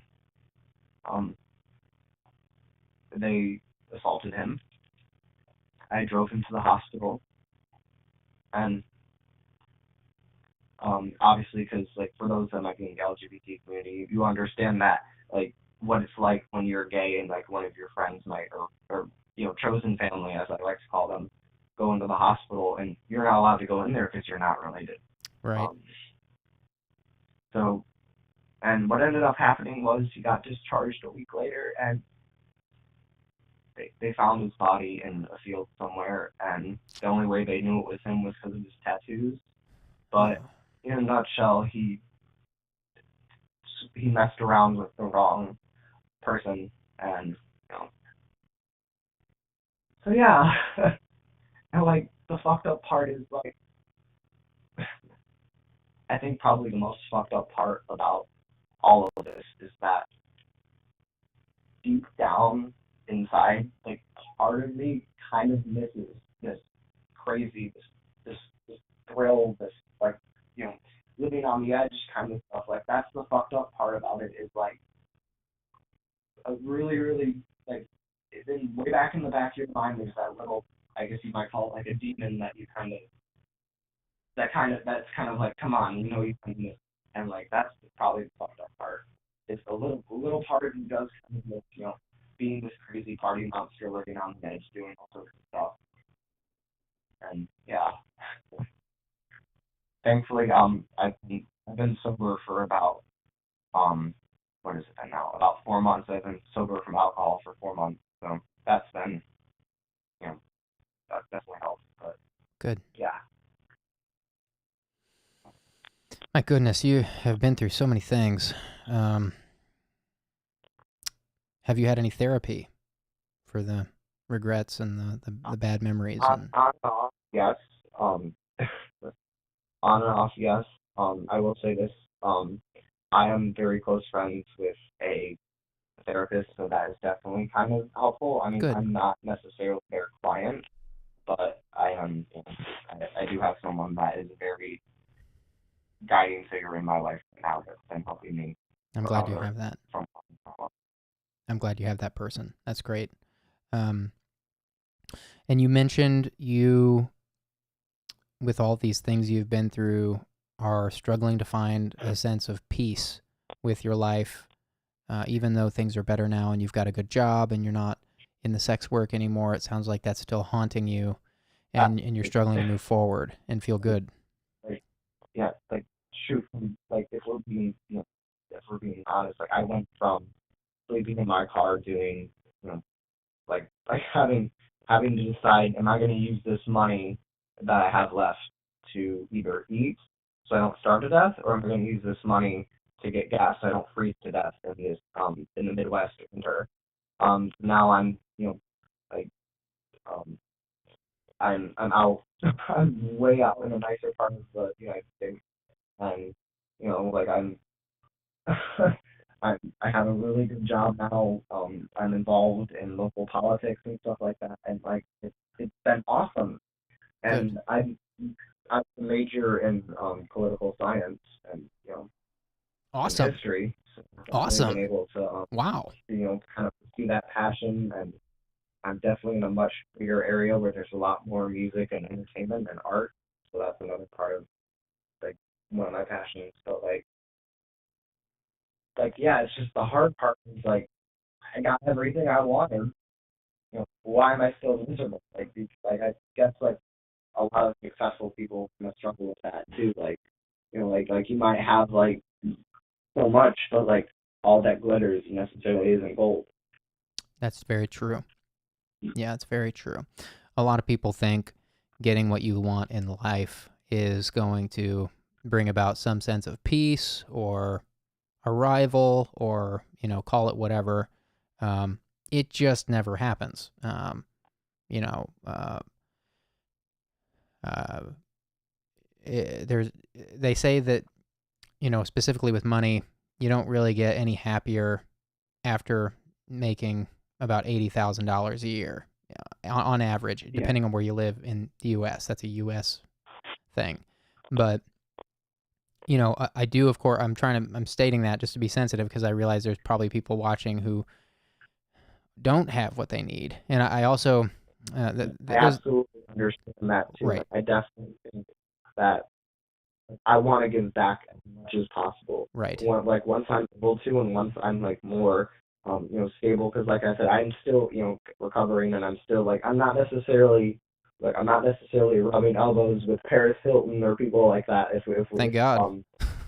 I'm not like Elon or Jeff Bezos or anything like that. I'm just definitely in a stable Right. spot right now.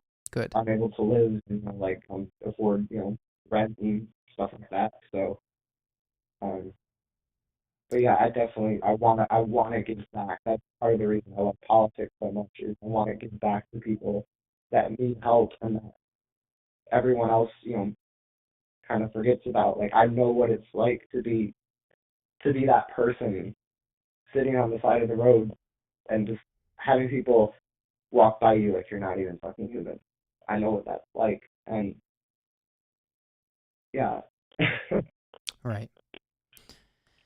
Offcore from the chat says, caller, you have a few life events that have happened to you that you have to deal with and release. Also, it's the small things in life that are the joy. Offcore is modding and is probably very spread thin, but that they have he has a number of good thoughts in these streams, so I wanted to share that one. And I believe I would say that I must have subscribed to one of your videos. I forget. You literally came across my YouTube recommendations page. I actually don't think I've ever seen any of your videos to my knowledge, but I'm actually really glad that I was able to find this because I've definitely been needing to vent to somebody that but not have that like not have it be awkward or make it personal or something like that. And I kind of like that I was able to find a live stream event like this where I'm able to talk about some of the stuff that I face. But with the veil of anonymity helping, right. Definitely makes me feel a lot better having that veil of anonymity. You know what I'm trying to say. Yeah, I feel you. Yeah. Well, I'm glad you found us. Welcome. You're in for a rude awakening when you see what my other videos are like, because it is nothing like this. So get ready. This is a very different thing. I've been on YouTube since 2006, so I have a lot of very old stuff that is, and some new stuff too that is very different from this. But this is a special place I wanted to make because I've also gone through things in my life that are really, really difficult, and I would have wanted a place like this in many times in my life to just call in and share anonymously. So that's why we're doing it. It's very new, but I'm glad you found us. If I could say something to anyone that might be listening that is in the LGBT community, questioning or in this kind of a similar situation as me, just know that you are loved, you are amazing, you're beautiful, and even though a lot of us have that little voice in the back of our head that wants to tell us you're not good enough, you should throw yourself off that bridge. I've been there, I've attempted stuff like that too. You're not good enough. You're never gonna leave this backwater town. You're never gonna leave this area. You're never gonna get the money to get a plane ticket or to get a car to drive out to New York City or to California or get a flight to London, get a flight to Madrid, wherever you are in the world. Whether you're in Tokyo, whether you're in Seoul, whether you're in China, whether you're wherever you are, just know that there are people out there that you're going to meet someday that are going to help you. You just got to find them. And sometimes all you can do is just when your gut tells you this isn't right, or I'm not safe in this state or in this city or in this province, in this whatever, just know that there's always someone that can help you. You just haven't found them yet. That's right. The world is a giant video game, and there's side quests and stuff that some of us just haven't found yet. So just know that you're loved, you're valid, and even if you're in a country or state where it's not safe to be you, there will always be someone that you can find that can help you. You just have to know who to trust and who to mix yourself in with, and just that's my message to anyone that might be listening. You are getting so much love for that in the chat. Pablo the Wampa from the chat says, "This is so amazing. I'm tearing up right now. I would love for this caller to join the Discord. We could really use them." We do have a Discord that we've recently started for this stream specifically, which has just been become a great. Discord? What's that? I barely. What's the Discord? Discord is an app. It's a social app, but it's not social media. I know the app. What's the Discord name for this chat or whatever it is? Because I hardly use Discord. Right. Shit, like I'm one of those people. I barely use Discord. I've used Twitch before, but it's the link is in the video description, and the mods are throwing the link in the chat as well right now. But it's just called the Anonymous Live Server. Is it going to be in the YouTube chat? Could someone maybe drop the link in the YouTube chat? The mods are putting it in the YouTube chat right now. That's right, and it's also in the video description. I'm really inspired by your story. You've been through so much. You were adopted. It doesn't sound like you ever knew your real parents. It sounds like you were passed around a lot amongst your adopted family, and you went to live with some of their. I will say, though, I have had I do have two people in my adopted family that I do still talk to and that have reached out to me. Like one person that was in my adopted family that was not necessarily on board with me being openly gay and stuff like that. They have definitely come around to the point where they've realized that they accept me, and the best way to describe it is the person that they were living with and that I was living with at the time basically made this relative of mine choose between, basically said it's me or him, and he said that like if it wasn't for their significant other, I would have been able to move back in, but this person has definitely come around a lot since then, and I do also have one cousin that I still talk to regularly that I keep up with. So I guess if you're able to, if you do have people in your family that you might think might never change, you'd be surprised. Some of them can change. It just takes a lot of time and a lot of healing, but some of them will eventually come around. You just have to find the right people in your family. That's right. I think that's true. I think that's true. There is hope for some people, and some people don't change. Some people never change. Some people. There's some people in my family I have not talked to in 4 years. Right. So. But to answer your question that you started with, I wanted to get the full story before we, you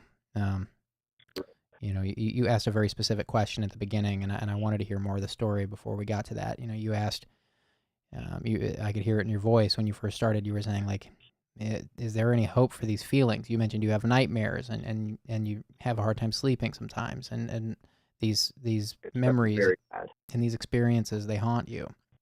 I just want to encourage you that you are young and you are unpacking a lot for your age. I'm so impressed by you because you don't sound like a 22-year-old. You sound much older than that, just the way you talk. You know, Really? yeah, definitely. I mean, Hold on. your voice, I guess, kind of gives you away a little bit, but your vernacular and your grammar and vocabulary, it's just very. It's no wonder you're going into political science and history. So, my point is that My voice can give away two things: my age and my sexuality. Like, I'm in case that police really see it. I'm doing the hand thing from that one TikTok. Right. Man, I wonder what my voice gives away. Goodness gracious. Yeah, but I just wanted to encourage you that I do believe things get easier with time, and your story is extreme, so I by no means want to, and I don't like comparing people's experiences anyway, but I want to encourage you that I do believe, even going through something as extreme as you have, that there is a place you'll get to. My guess would be probably in your 30s. I know that sounds like a long way out. I imagine in your 30s you will have made peace with a lot of this stuff. And I'll also highlight this desk, which is you can't really see with this angle I've chosen here, but this desk I had made for this show out of a piece of spalted maple, and I chose spalted maple because it was a beautiful piece, but also because if you're unfamiliar with spalted maple, it's or just spalted wood in general.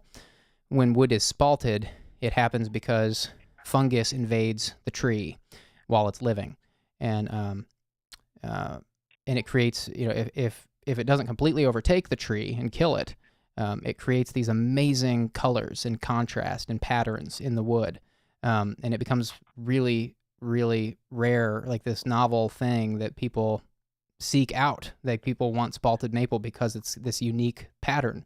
It's this unique thing. And, so I thought it was just an amazing symbol for what this thing is that we're doing here. And I had it made for people like you, for stories like yours. This is exactly why, and that picture to me has always just been so beautiful, the spalted maple, because we never really do get rid of where we came from. We never really do, get over memories and bad experiences. Yeah, I definitely agree with that. Like, even though, like, the Midwest, the part of the country that I'm from, a lot of horrible things happened to me there. I Right. still have the a lot of the, like, it's home. Like a lot, like, I guess some people might relate to this, like, that might have moved out to the West Coast or the East Coast from, like, another part of the country, or like, moved from another country to another part of the world. You do get homesick, and I've only been in this new place for a very brief time, only a few months now, and, like, it definitely like, you definitely get homesick, and, like, you miss it. Like, you start to think, like, dang, like, I kind of miss, like, the like, I might miss the lakes, or I might miss, like, going to that local coffee shop in the cool neighborhood part of town or whatever. But, like, yeah, definitely, like, you definitely have connections to where you come from, and it does kind of make you who you are. Like, like, the desk that you have, it sure, the tree suffered a lot, but it Right. turned into something beautiful. And, like, I definitely think that a lot of people, definitely, we all start somewhere, and we all have our stories and our backgrounds and stuff. But yeah, I definitely relate to that for sure. Like, I might not necessarily agree with everything that's going on in my home state, but it definitely made me who I am. And like, I can never really forget, like, my culture or who I am. Like, that's part of the reason, like, I wanted to get my DNA tested and find my real, like, birth parents and stuff like that. But I definitely have been keeping away from that. With current events and everything like that, I've been nervous to try it. But Right. yeah. Wow. Well, your story is Yeah, so but inspiring. I'm so glad you never gave up. I'm so glad that you're still going. It sounds like it's still hard for you. That's what this place is for. I'm so glad you found us, even though you're brand new.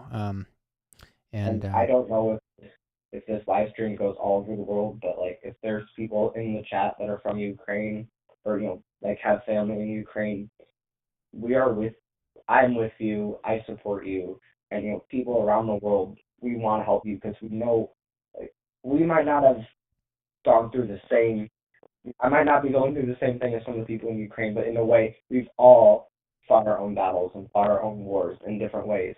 That's right. So we're all human, and we all share similar stories and stuff. And I don't want to keep anyone else from being able to share their story on the line. So I guess if we could maybe cut it short, because I don't know how much time I've been using up, but I do have ADHD. I tend to babble, so I don't want to take up any more time for people that might really, really need this right now. But just know that I'm really glad I found this live stream. I'm really glad I found a place where, I might be able to help other people that might be going through these sort of things. But yeah, I'll definitely look into that link. Amazing. Yeah, the link is in the video description. Everybody wants to see. But, No, you're what this is for. We take sounds like this is your first time watching, but we've stayed on the phone with people for over an hour before. Also, you're our last caller for the night. So if there's anything else, we're gonna wind these down at midnight. So if there's anything else you want to talk about, we're all ears. Well, I do have time, so damn.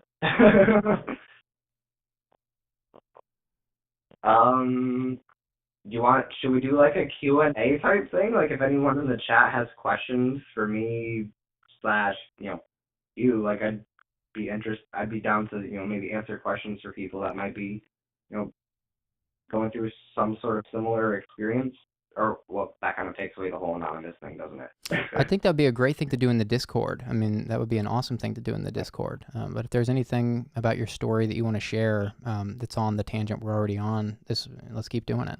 And if not, I don't want to wear you out. I mean, we do wind these down at midnight, but we're still on the phone. I'm not taking any other callers. So if there's anything else that's weighing on you, let's talk about it. Well, I mean, I guess because I've been working in politics, like I think part of the reason I get so, might be getting some of these nightmares too, is part of my job is getting involved in, basically what my job is I'm a canvasser. So what I do is I'm the guy that's going door to door or like on the street corner trying to get you to sign a petition for different causes. So you're the guy coming to my house when I'm cooking dinner for my kids, and I'm saying I can't right now. I'm sorry. Yeah, I don't think I've been to your house though, but we don't have to worry about that. But like I've been, like that definitely has taken a toll on me, and I also volunteer on a local. I'm also volunteering on a local campaign for a city council member in my city that I live in now. So, and it's definitely one of the most draining, I would say, professions or line of work to get involved in is anything involved in activism or politics, because there are a lot of days where I just think, is my trying to get signatures on this specific thing even worth it, when like I hate to say this, but like I've definitely been thinking about like when the state of the world, like is it even worth it when you have a potential for a nuclear strike on the horizon? Like we're literally at the precursor of a third world war at this point, and like, but I guess when I see the resilience of some of the people in Ukraine, and that's right, people that are literally having their entire lives destroyed. That's right. By like an explosion, by an invading army, like it definitely also gives me like hope, and seeing people like Zelensky and like these amazing leaders like him that are like literally the entire, pretty much all the odds are against this man, but yet here he is. He has a target on his back. He's staying in his homeland. He's been offered by multiple people, like, we can get you out if you want. He refused. Right. He knows if he leaves, the hope of his country is gone. Like, right. I guess that's kind of an analogy for, I guess, politics and working in something like this is, that you, everything might be shitty, but like when you work at your job or try to help get people elected that you believe will make a difference, it definitely can, like, the work is not for nothing, I guess, is what I'm trying to say. I believe that. Yeah. But The state of the world is crazy right now, and there's a lot of people who've been calling in here the last couple of weeks, wrestling with exactly what you just said. Like, how do I find motivation to do these things with the state of the world right now? And what humanity's really good at is just keeping going. We just keep going. It's never been the end of the world yet. And I'm I'm trying to avoid getting political, but we can't live thinking that we're gonna wake up to a nuke tomorrow. To just put it very simply, Right. like that's not constructive. And it's also highly unlikely that anyone's nukes are more a deterrent than a I was a actual political threat. science major. I studied history. I remember taking watching a documentary on the Cuban Missile Crisis. Well, not a documentary. And actually, fun fact for anyone listening, I've actually learned more from YouTube and like amazing YouTubers that talk about history and political science, geography. If it's possible, could I maybe give a few recommendations if anyone's interested in politics, geography, history for some channels? Some of them are bigger than that have gotten a lot bigger because we shouldn't so amazing, but we shouldn't get political here. In fact, this is a place that we pride ourselves on not getting political and things like that, because kind of the point of this, the anonymity thing, is to show how people actually do care about each other when we can leave those things out of it. It's kind of like, let's talk about some things we can agree on. Like, everybody can understand a hard time or a difficult experience. So I'd rather not get political here. But but just on that point that, that a lot of people are really struggling with that motivation with the state of the world right now. And I kind of see it like that scene in Indiana Jones and is it Temple of Doom? Yeah, it's Temple of Doom, where he's there's that invisible floor, and he's got to just keep putting one foot in front of the other, and the bridge kind of slowly reveals itself. And there's a bridge, but it's invisible. He can't see it, and he's got to walk over this massive chasm to get to the end of the temple. Have you seen that movie, or am I just dating myself? Which one is it? Is it Temple of Doom? Sorry. Temple of Doom. Yeah, he's walking across this gap, and there's nothing below. It's like this endless pit. Is that the boulder? I think it is that one. Yeah. Okay. Yeah, I might. Yeah, and I just love that picture. Whenever I feel like I'm going through something and I don't know why, or feeling like it's meaningless or hopeless, like I just love that visual of Indiana Jones walking over that huge gap, and it's like the bridge just shows itself one step at a time, and that's what we do each day in times like these. The world's crazy, but we don't give up. Definitely. I've definitely found that movies and film and stories and getting involved, getting kind of entranced in other things has definitely kind of helped with that. Like watching some really good like animated series or anime, or like playing a really good video game that might have a really good story, like stuff like that can definitely help like as an escape. And I found that some of these things, like in small amounts, can kind of help fill the void with certain addictions, I guess you could say. Mm-hmm. Find like a positive alternative to your to maybe like a substance or alcohol problem in my case. Right. I found that like finding something to put in place of that, like that's productive and isn't going to hurt your health as like in a way. I found that like trying to watch a new movie that I've never seen before, or going out to a park, or going to like a part of the city that I live in that I've never seen like in person, or like trying to meet like at least 5 new people to talk to or whatever. Right. That definitely helps. Like having like a few goals to set out for yourself each day. I found this definitely helps. I believe that. Yeah. Right. So.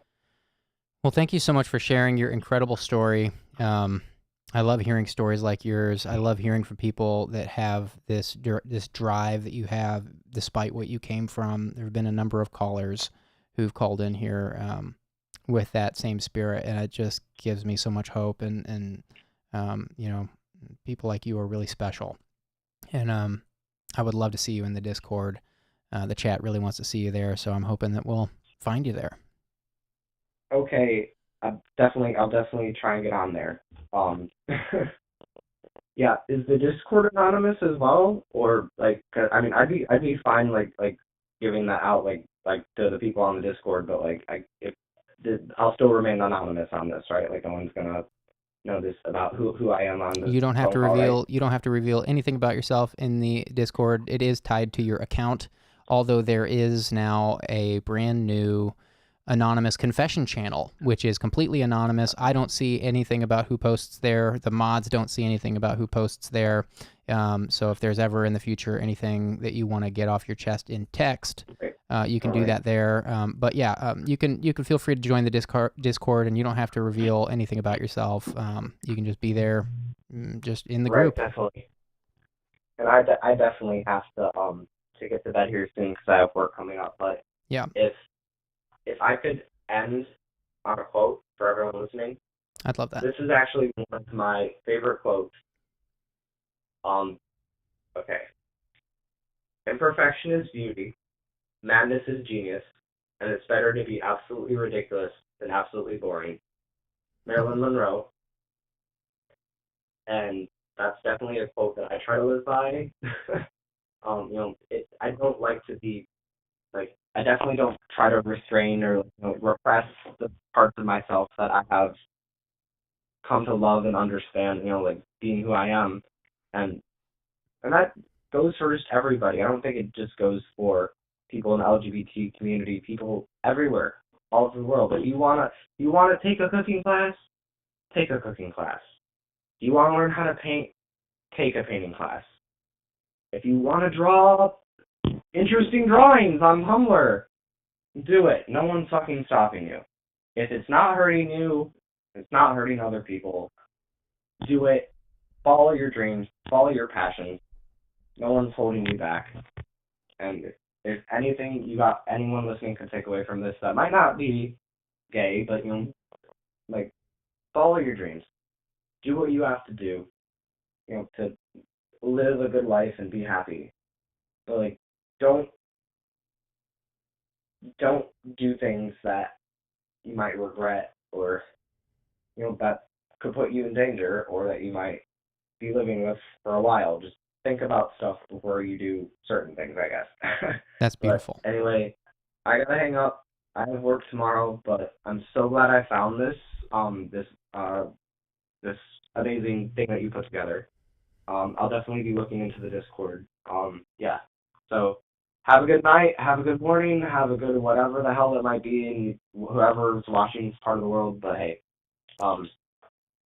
tomorrow's a new day. It is. I'm glad you found us, and I hope you still like me after you see my other videos. Good night. Thanks for calling. I'll have to watch it. Have a good one. Thanks for calling. Take care.